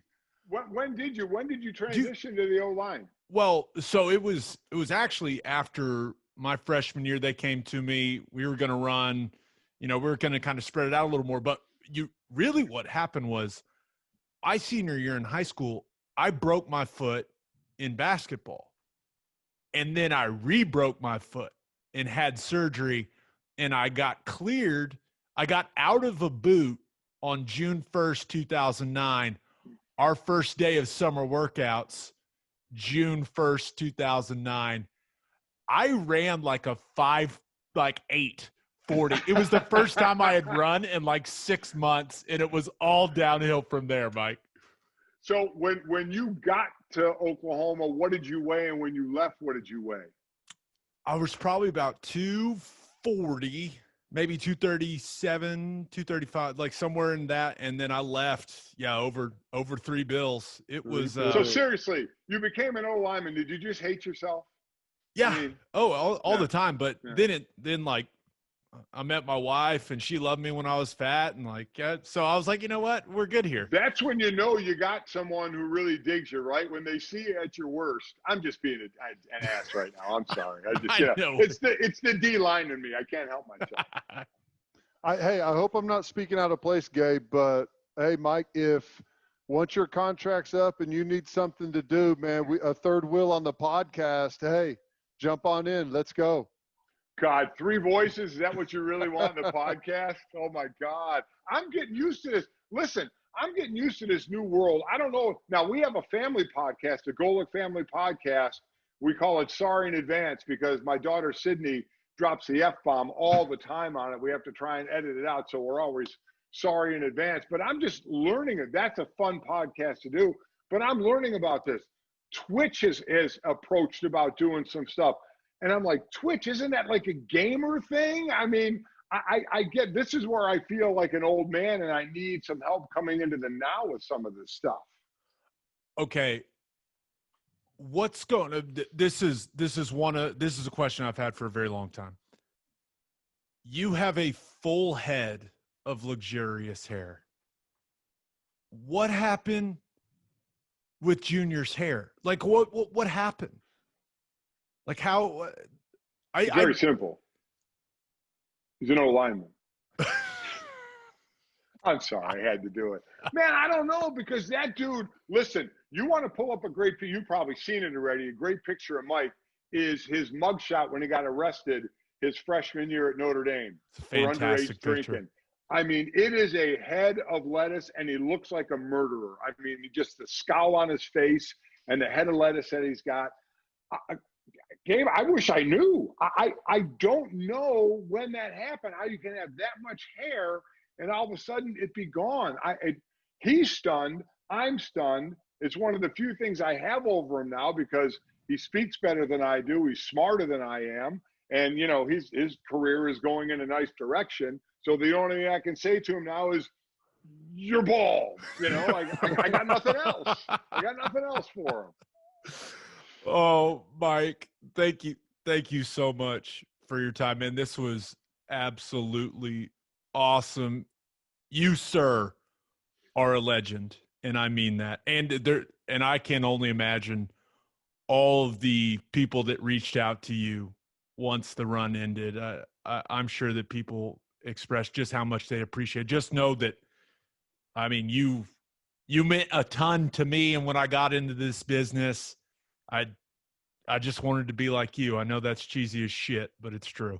Well, hell, that's everyone that's gotten into this business, though. I mean, that you are the guy that everyone has seen and listened to for the last however many years. It's like set the standard of whenever it all blew up. That's the bar that everyone's learning from. When I really started hearing from people, hearing from my peers like you guys, it's really really an incredible thing and something I really do appreciate. But then hearing from so many listeners and viewers of just like, oh my God, you know, some kid told me I had a paper out in the morning when I was 14 and I listened to your show. And then one of my workouts in high school, before school, I listened to your show. And then when I had my workouts in college before your show. And then when I was deployed, we listened to your show. And I'm thinking, my God, this kid from 14 to 25, 26, whatever, listened to the show. And I heard so many stories of thanks for, you know, the show. I drove my kid to school and, you know, we were able to listen together. We enjoyed those times. Those were the stories where I really kind of sat back and went, wow, that stuff was really cool to me that there was this connection. And that's really what I was hoping for, that there was a connection. And, that really humbled me a lot, that the listeners and viewers thought that. And then, again, like I said, from you guys, the peers in this industry, it's really been a neat thing. So maybe I should just ride off into the sunset. I'll sign with somebody else and I'll suck. And everybody's going to say, oh, he overstayed his welcome. He should have just retired. I love you, man. Thank you so much. Oh, my pleasure, man. I really enjoyed it. Anytime you guys want me on, I got a lot of time on my hands. I'm looking forward to hearing you call some games. It's going to be fun. Oh, can't wait. Thanks. Well, that was amazing. I think there's a reason that guy had a morning radio show for 20 whatever years. Oh my gosh. Well, hey, I'll say this. I love him. He's used to doing 4 hours a day. He's got something to say. You know, he stopped by the podcast, put out an hour-long interview with us, and it, you know, didn't feel tedious at all. It was great. Easiest hour interview of all time. Oh, he's the best. I love the Golic family. The Reggie White story is the my. least surprising thing of all time with Reggie White, right? I'll just go back and beat him real quick. That's unbelievable. Some dudes are just built different physically. All right, Ted, let's get to our segments. And since it's Thursday, we're going to wet the beak, talk a little sports gambling. And Wet the Beak is brought to you by Tim Hughes Custom Homes. Are you looking to build your dream home? If so, Tim Hughes is the man you're looking for. Tim Hughes Custom Homes is a one-stop shop for all of your home building needs. He can find you a lot. He can find you an architect. He'll find you financing. And, of course, he can build your dream home exactly the way you want it. Sounds too good to be true, right? Well, Tim found my wife and me a lot. He found us an architect and built our new house. Tim and his team were so easy to work with. He is still helping us when we have questions about things around the house. He also builds office buildings. So if your business is looking to build a custom office, Tim Hughes is your man. You can see Tim's custom builds throughout Gaillardia, Nichols Hills, Oak Tree, Stone Mill, and Rose Creek. It is a great time to build the house of your dreams. For more information and to see Tim's spectacular work, visit his Instagram page at Tim Hughes Custom Homes or visit timhughescustomhomes.com. All right, we're doing something a little weird for Wet the Beak. Thunder Rockets Game 7 is moments from tipping off. So we do not know how this game is going to go, but the line currently, the Rockets are 5.5-point favorites. The over-under is 217.5, according to betonline.ag. What do we think is going to happen? Because Game 7s get weird. The end of Game 6 was super weird. I just don't know. Is James Harden built for this moment? I just don't know. And that's why we're going to we're going to tape our reaction. We're literally going to jump off, watch the game, come back, record our reaction to it. And I have no idea what to expect. The homer in me thinks the Thunder's going to win. You talk about clutch situations, right?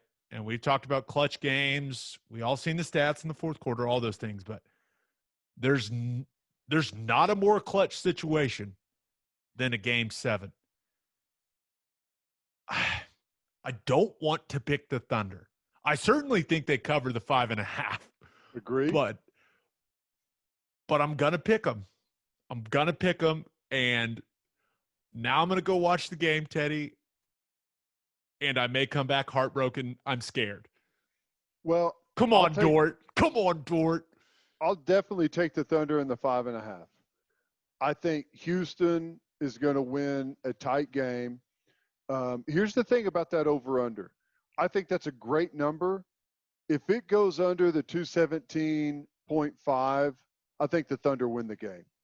You know, I think if they can keep it tight, kind of keep it nasty, keep it an ugly basketball game, I think they can win it.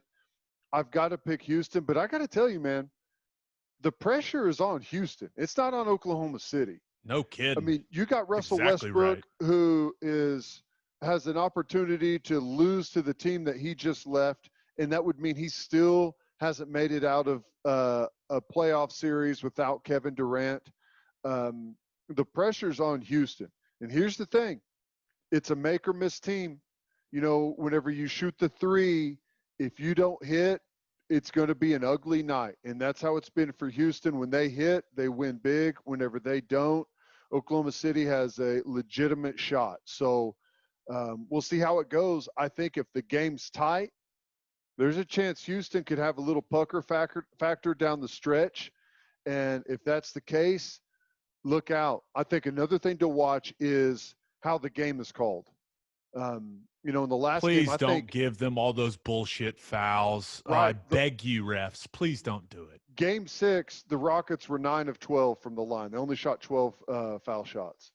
If the Thunder can force that type of number again, I think they'll win the game. But if the Rockets get to the foul line 28, 30 times, then forget about it. Well, one thing that I'm going to have my eye on for sure, Chris Paul was absolutely exhausted at the end of game 6. Now, he went off and did his thing and won him the game, but Billy Donovan, he was very smart with when he subbed him out and how he used his timeouts, things like that. And then I really do think CP3 got a lot of energy when he got that technical.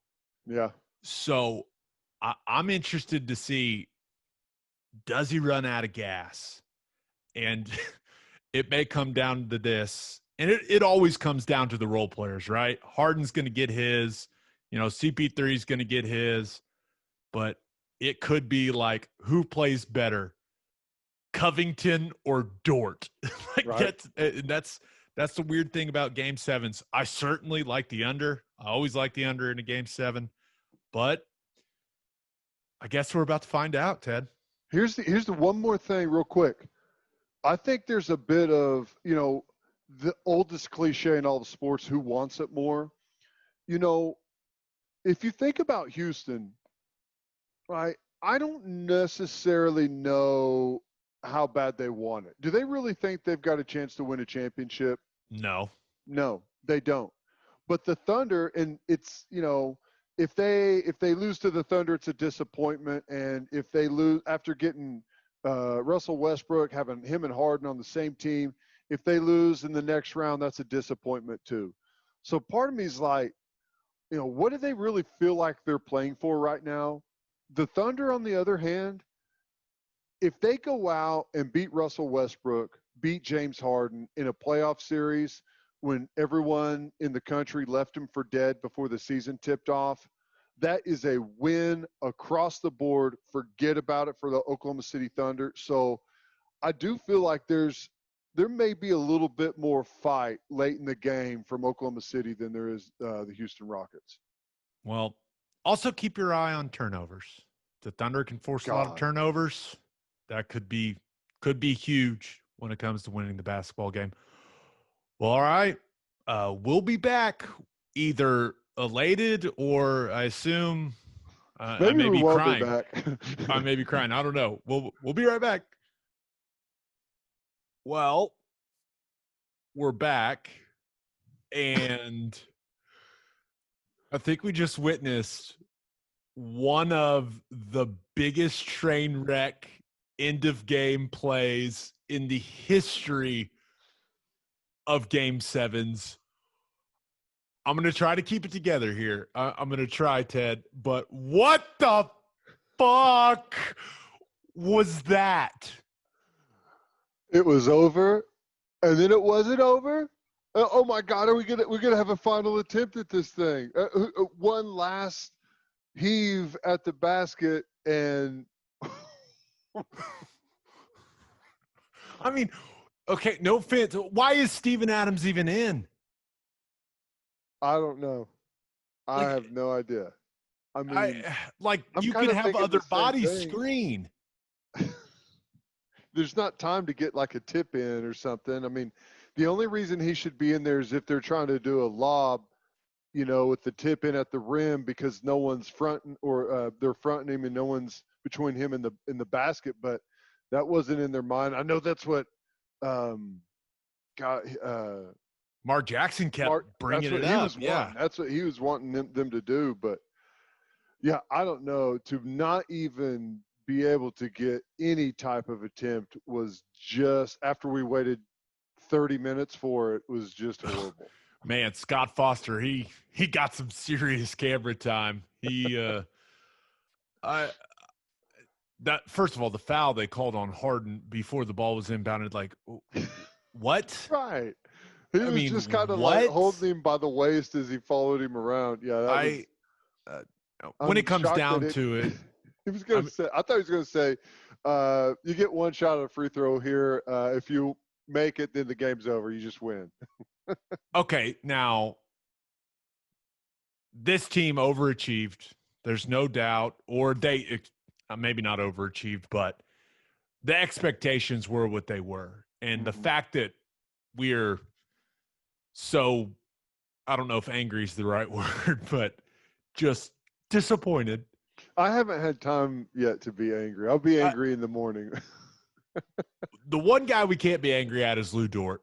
I know it. Oh, I know. I mean, you talk about well, I am mad about that occasion. last exchange though, where he tried to throw it off Harden and everything. That was a good play by Harden getting that block. Yeah, that was good effort. That was you don't say that about Harden on defense much, but that was good effort. Great closeout, good block. I didn't think that a Lou Dort 3 was going to be the shot attempt that I wanted for this team when the game was on the line. But as he went up for that, I was like, you know what? I can live with this. The man had 30 points. He was 6 of 12 from 3. Unbelievable. Played some good, tough defense. I mean, he had the game of his life. I mean, I honestly thought with about, a minute 45 left in the game, I was like, they're going to win this thing. They're going to win it. I have no idea why they didn't play. Why did Donovan not play Darius Baisley more? I just don't – I don't understand why Steven Adams got so many minutes. Like, he had a minimal impact. It's not like he wasn't punishing them on the boards. He wasn't scoring at the rim. Like, he was just out there. Mm-hmm. And Baisley was affecting the game. Like, I thought Adams had a very – for a team that's an opponent that's so small, he had no effect on the series really whatsoever. He had no place in this series. The fact that he played 35 minutes in this game, like it's ridiculous. I know you're paying the guy a fortune, but I mean, he was just out there and he wasn't, I don't know, man. Like I like Steven Adams a lot, but he was not changing the game really. And I know that they talk about his basketball IQ and all those things and what he does for them defensively, but I mean, how many times are we going to watch Covington or PJ Tucker shoot a 3 and Steven Adams running at him full speed like the guy in Happy Gilmore? Oh my gosh. I don't know, man. It's frustrating, but at the same time, to have a game 7 against Houston in the first round from where we thought we were going to be, as the season tipped off, it was a fun ride, and especially for a season that we didn't think was going to have a close to it. So you can't be mad at that. We found some good young players. Dort, fantastic. He's got a good. I'm really excited about Baisley too now after what I saw from him in the bubble. Yeah, I think SGA's he's got a ways to go, man. He was really disappointing in this series for me. I think what he found is, in the playoffs, even Houston, the defense steps way up, and he just doesn't look like he has very much confidence in his handle. I mean, his handle was shaky as hell tonight, and it may be this simple. That dude needs to live in the weight room this offseason. Yeah. He was outmatched physically. I mean, we've talked about it. Physical strength plays a huge role in basketball. People may not realize it, but he could not get downhill. He couldn't get to his spots in the lane. I mean, what happened to Gallinari? He was a minus 16. He had 4 points, and on that free throw attempt, he looked like he glitched, like his body froze. I mean, I don't know what happened. They're obviously a pressure-filled moment, but I was He like, had a wait. he had a performance in this series where he had 1 point, and then he had 4 in Game 7 in 27 minutes as an offensive guy. Yeah. Didn't get a whole lot of looks, but still, I mean, just. But against a small team, like, and I know he's limited athletically now, but man, yeah, that's probably the game right there, is the lack of production you get from Gallinari. 4 points, man, that's really tough. And I feel bad for Chris Paul. That missed bunny with, I don't know what, 40-something seconds left. That one's going to haunt him. Yeah. There's no doubt. I mean, so depressing. If I would have told you that, Russell Westbrook and Harden would combine for 13 of 35 and 1 for 11 from 3, it's like, we got this. We got this. If we're playing the what if I told you game, what if I told you that Lou Dort would have 30 and they would still lose? I mean, are you kidding me? Oh, this hurts, Ted. It hurts, man. The good news is we covered the wet the beak, the 5.5. That's the important part. We knew it was a lock. The under was a lock. We nailed them both. So we did our jobs. You guys are welcome. Well, all right. On to the rest of the podcast. Let's move on to our winners and losers of the week, Ted. And Teddy's winners and losers are brought to you by Advanced Weight Loss Clinic of Sand Springs. They'll help you execute a realistic and achievable weight loss plan designed for you and only you. They've got all kinds of treatments for men and women. Their licensed and trained experts combine diet and exercise with hormone therapies to maximize your results. If you're struggling with low libido or low energy, Advanced Weight Loss Clinic of Sand Springs can help with that too. They also offer Botox and fillers. To get on the path to losing weight, call 918-241-LOSE or visit their Facebook page. If you mention the podcast, you will get a free fat burner injection. All right, Ted, who do you have as your winner of the week? I think the winner of the week, without a doubt, is, I believe his name is Andrew Christensen of Lincoln, Nebraska. Okay. Now, before you start, mm-hmm. and I believe this is a first for the podcast, I'm actually going to put the audio in. That's how good it is. So here's the audio. I promise I won't take up too much of your time here. My name is Andrew Christensen. I live at 1212 Twin Ridge Road. Lincoln has the opportunity to be a social leader in this country. We have been casually ignoring a problem that has gotten so out of control that our children are throwing around names and words without even understanding their true meaning and treating things as though they're normal. I go into nice family restaurants and I see people throwing this name around and pretending as though everything is just fine. I'm talking about boneless chicken wings. I propose that we as a city remove the... Excuse me, I'm trying to... Yeah. Excuse me. Sure. Come on. I propose that we as a city remove the name boneless wings from our menus and from our hearts. These are our reasons why. Number one, nothing about boneless chicken wings actually come from the wing of a chicken. We would be disgusted if a butcher was mislabeling their cuts of meats, but then we go around and pretending as though the breast of the chicken is its wing. Number two, boneless chicken wings are just chicken tenders, which are already boneless. I don't go to order boneless tacos. I don't go and order boneless club sandwiches. I don't ask for boneless auto repair. It's just what's expected. And then number three, we need to raise our children better. Our children are raised being afraid of having bones attached to their meat. That's where meat comes from. It grows on bones. We need to teach them that the wing of a chicken is from a chicken, and it's delicious. I propose that we rename boneless wings in the city of Lincoln. We can call them buffalo-style chicken tenders. We can call them wet tenders. We can call them saucy nugs or trash. We can take these steps and show the country that where we stand, and that we understand that we've been living a lie for far too long, and we know it, because we feel it in our bones. Thank you, Andrew. I think it's the most brilliant thing I've ever seen. The way he starts off, we don't know what he's talking about. We don't know if he's talking about something with the coronavirus or with social justice. But what is it?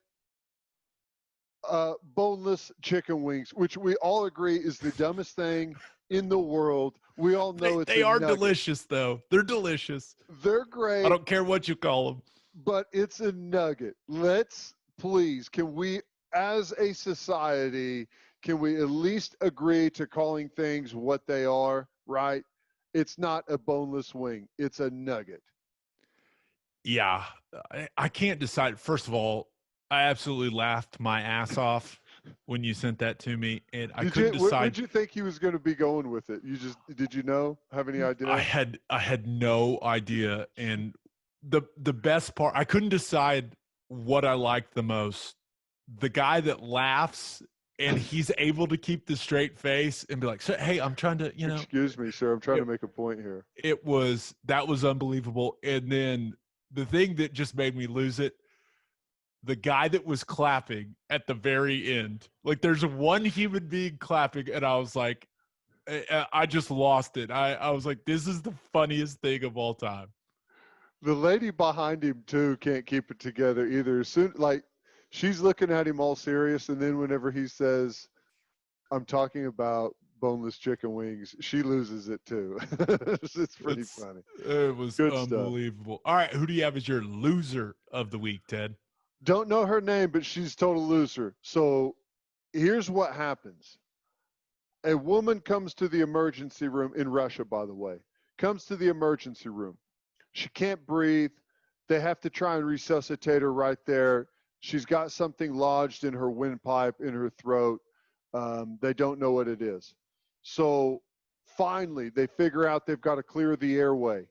The doctor reaches in with a pair of forceps and pulls out, Gabe, a 4-foot snake that was lodged in the woman's throat. How it got there, no idea. Don't want to know. Don't care. But it's alive. It is the most vile thing I've ever seen in my life. Oh, it's alive? It's alive. Where'd you see this? Well, social media, Twitter. Oh, of course. Best place on earth. It's horrible. I don't know if that's my worst nightmare. I think burning alive is high up there. Getting ALS is really high on my biggest fears list, but a snake crawling into my mouth, and I'm not particularly scared of snakes. Yeah, that's terrifying. Was she asleep? Did she do it on purpose? I have questions, Teddy. You better have answers. I have questions. I have no answers. It's all in Russian. I don't know what they're saying. I don't know what they're doing. I don't know how it got there. I just know it is the most disgusting thing, and it is not what I thought was going to be coming out of there. And, oh, my God, it's horrible. Oh. So that's got to be the biggest loser ever. That's just weird. Horrible. Ugh. Yeah. All right. My winners and losers are brought to you by Sound Advice. New sponsor alert. A lot of us are going to be watching our favorite football teams from home this year, which is why you need to get ready for game day with a home theater system from our friends at Sound Advice. Sound Advice can customize your home entertainment system indoors or outdoors. Sound Advice did the Wi-Fi network and all the audio visual at my new house, did the theater room, and it is awesome. They hide all the wires in the cable boxes so it looks great, and I can control every TV in my house from my cell phone. It is awesome. My internet has been flawless. For the best home theater systems in the Oklahoma City area, call Sound Advice at 405-549-3880 or visit soundadviceokc.com. All right, Ted, my winner of the week, I thought about doing David Blaine for recreating the plot of the movie Up, but then I was like, no, that movie makes me really sad, or at least the start does, or I don't know what the hell he was doing, but it was pretty cool. But I decided to go with JT Daniels. I mean, Jamie Newman at Georgia, he decides he's opting out. He's going to get ready for the draft. Okay, no judgment here. So JT Daniels went from being, most likely, being Keaton Slovis's backup at USC to being the starting quarterback at Georgia.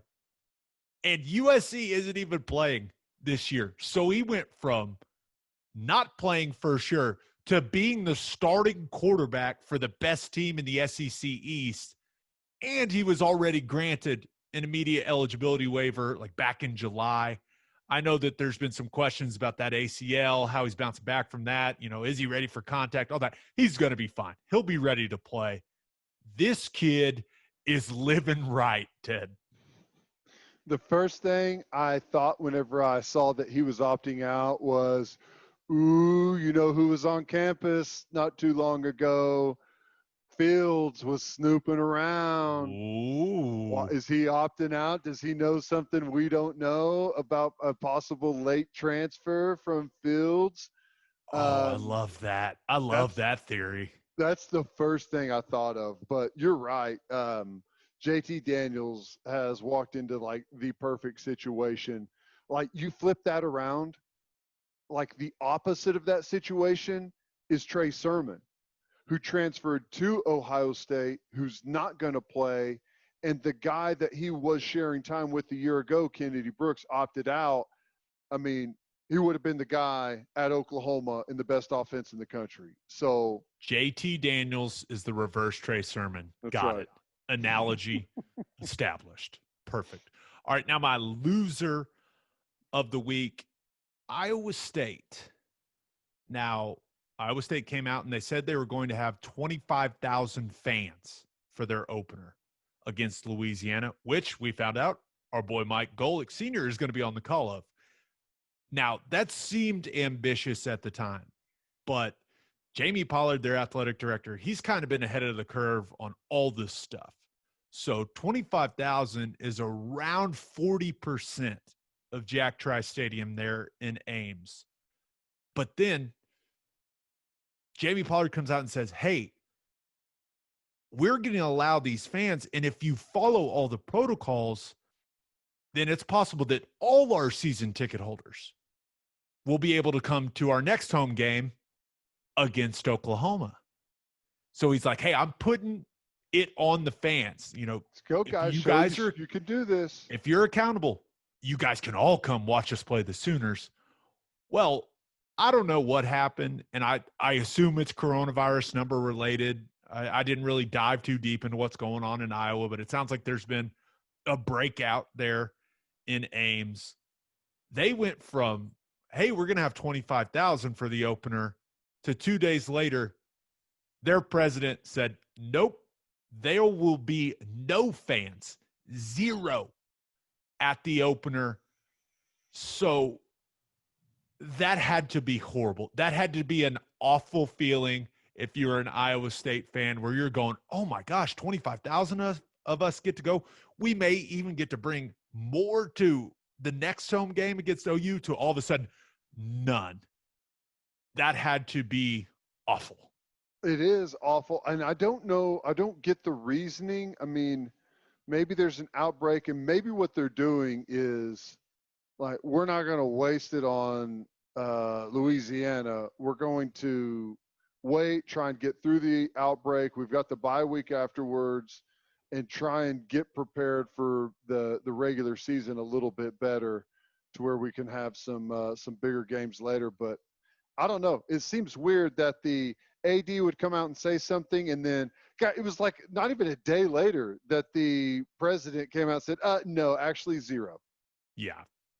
It changed quickly, but I suppose we should all just get used to things changing quickly. All right, Ted, let's move on to everyone's favorite segment, and that is Keeping It Local, where we highlight what's going on in the great state of Oklahoma. And Keeping It Local is brought to you by Bishop McGinnis Catholic High School. As schools are reopening in the fall, parents want to provide the best possible educational experience and spiritual development for their children. There's no better place for that than Bishop McGinnis Catholic High School. A 1-to-1 iPad setting makes McGinnis students fully prepared to continue high-level learning from home. A 12-to-1 student-to-teacher ratio guarantees no student is overlooked. In addition to athletic programs like the football team that beat Muskogee, no big deal, they're 6A, and clubs, Bishop McGinnis's college prep curriculum offers 22 AP courses. Financial aid is available. For more information, visit bmchs.org. Okay, 3 words, all associated, all in the same place. I want to get your immediate reaction. Okay. Movie theater, Okay. restaurant, microbrewery. Yes. Yes.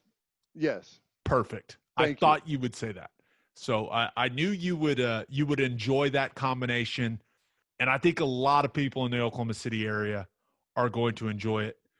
Flix Brewhouse opened today in Oklahoma City. It's right off Broadway Extension between Wilshire and Britain. The place has a ton of beer that they brew themselves. Got a really good food menu with all kinds of choices. Pretty much you can get healthy stuff. You can get burgers. You can get pizza, wraps, salads. I mean, it's got everything. And it does have a great appetizer. Oh, there's just so many good appetizers. But right now at Flix Brewhouse, $1 popcorn, $1 sodas, $3 beers. Place just opened. Go. So, yeah, I know, right? Go. So, a lot of people are a little iffy on movie theaters right now. Well, Flix. Dollar popcorn's worth getting the coronavirus over, if you ask me. I mean, come on. Really? Teddy Lehman said that, not me. Now, they are taking precautions at Flix. Their ticket system automatically puts 2 seats in between you and any other group. They have social distancing in the halls and stuff going on and instructions inside there. And this is the part where I was like, whoa, that's cool. They have something called cold plasma ionization, some machine. Are you familiar with the cold plasma ionization machine, Teddy? Yeah, I am. The first time I tried that ice cream, I think was down in Miami last year. Is that what that is? No, is that the new ice cream maker? So I guess it filters like 99% of pathogens. It also takes out like allergens and like all this stuff. Like it takes 99% of that stuff out of the air. So it's like the cleanest air on the planet or something. I don't know, but I do. And I don't do this often, but I am a proud husband. This is a proud husband moment. My wife played a rather significant role in bringing Flix here to Oklahoma City. So Look at that. I'm pretty fired. I'm pretty fired up about it. Did you get like a special card that you can swipe and discount on food and beverages? I don't think so, but we got invited to the soft opening and all that stuff. And we had unfortunately, we'd already made plans with people, so we didn't go, but I can't wait to get out there because as long as it's got a fantastic screen and sound system. Oh yeah, that's my thing. It's a movie theater, dude. Sure, and it's a new one. So yeah, how bad can it be? If you can do that, and then you got beers and great food, and the new ice cream machine, I'm in. You know what they should do? And Flix, thank me later. That pay-per-view OU game. Ooh. Yeah, I mean, come on. Ooh. Just charge a ticket, a certain price. I don't know, but it's a no-brainer. Now, once again, I don't know if that's legal. I don't know if you can do that. That's probably not legal, but it's a great idea. It's easier to ask forgiveness than it is permission. Just do it and figure out the details later. Yeah. So Teddy, we need to get to Flix. I'm like, that sounds awesome. I was looking at the menu. I've seen it. I feel like it's been going up for a while. It was supposed to open in April, and then obviously, coronavirus. I'm down. I think it's going to be awesome. All right, man. Episode 39 in the books. We'll have a new podcast that'll drop Monday morning. Just a reminder, you can hear Teddy from 2 to 6 on Sports Talk 1400. You can hear me on SiriusXM Big 12 Radio, Channel 375. Hope you all have a great weekend. Until next time, we appreciate y'all for listening. And do what you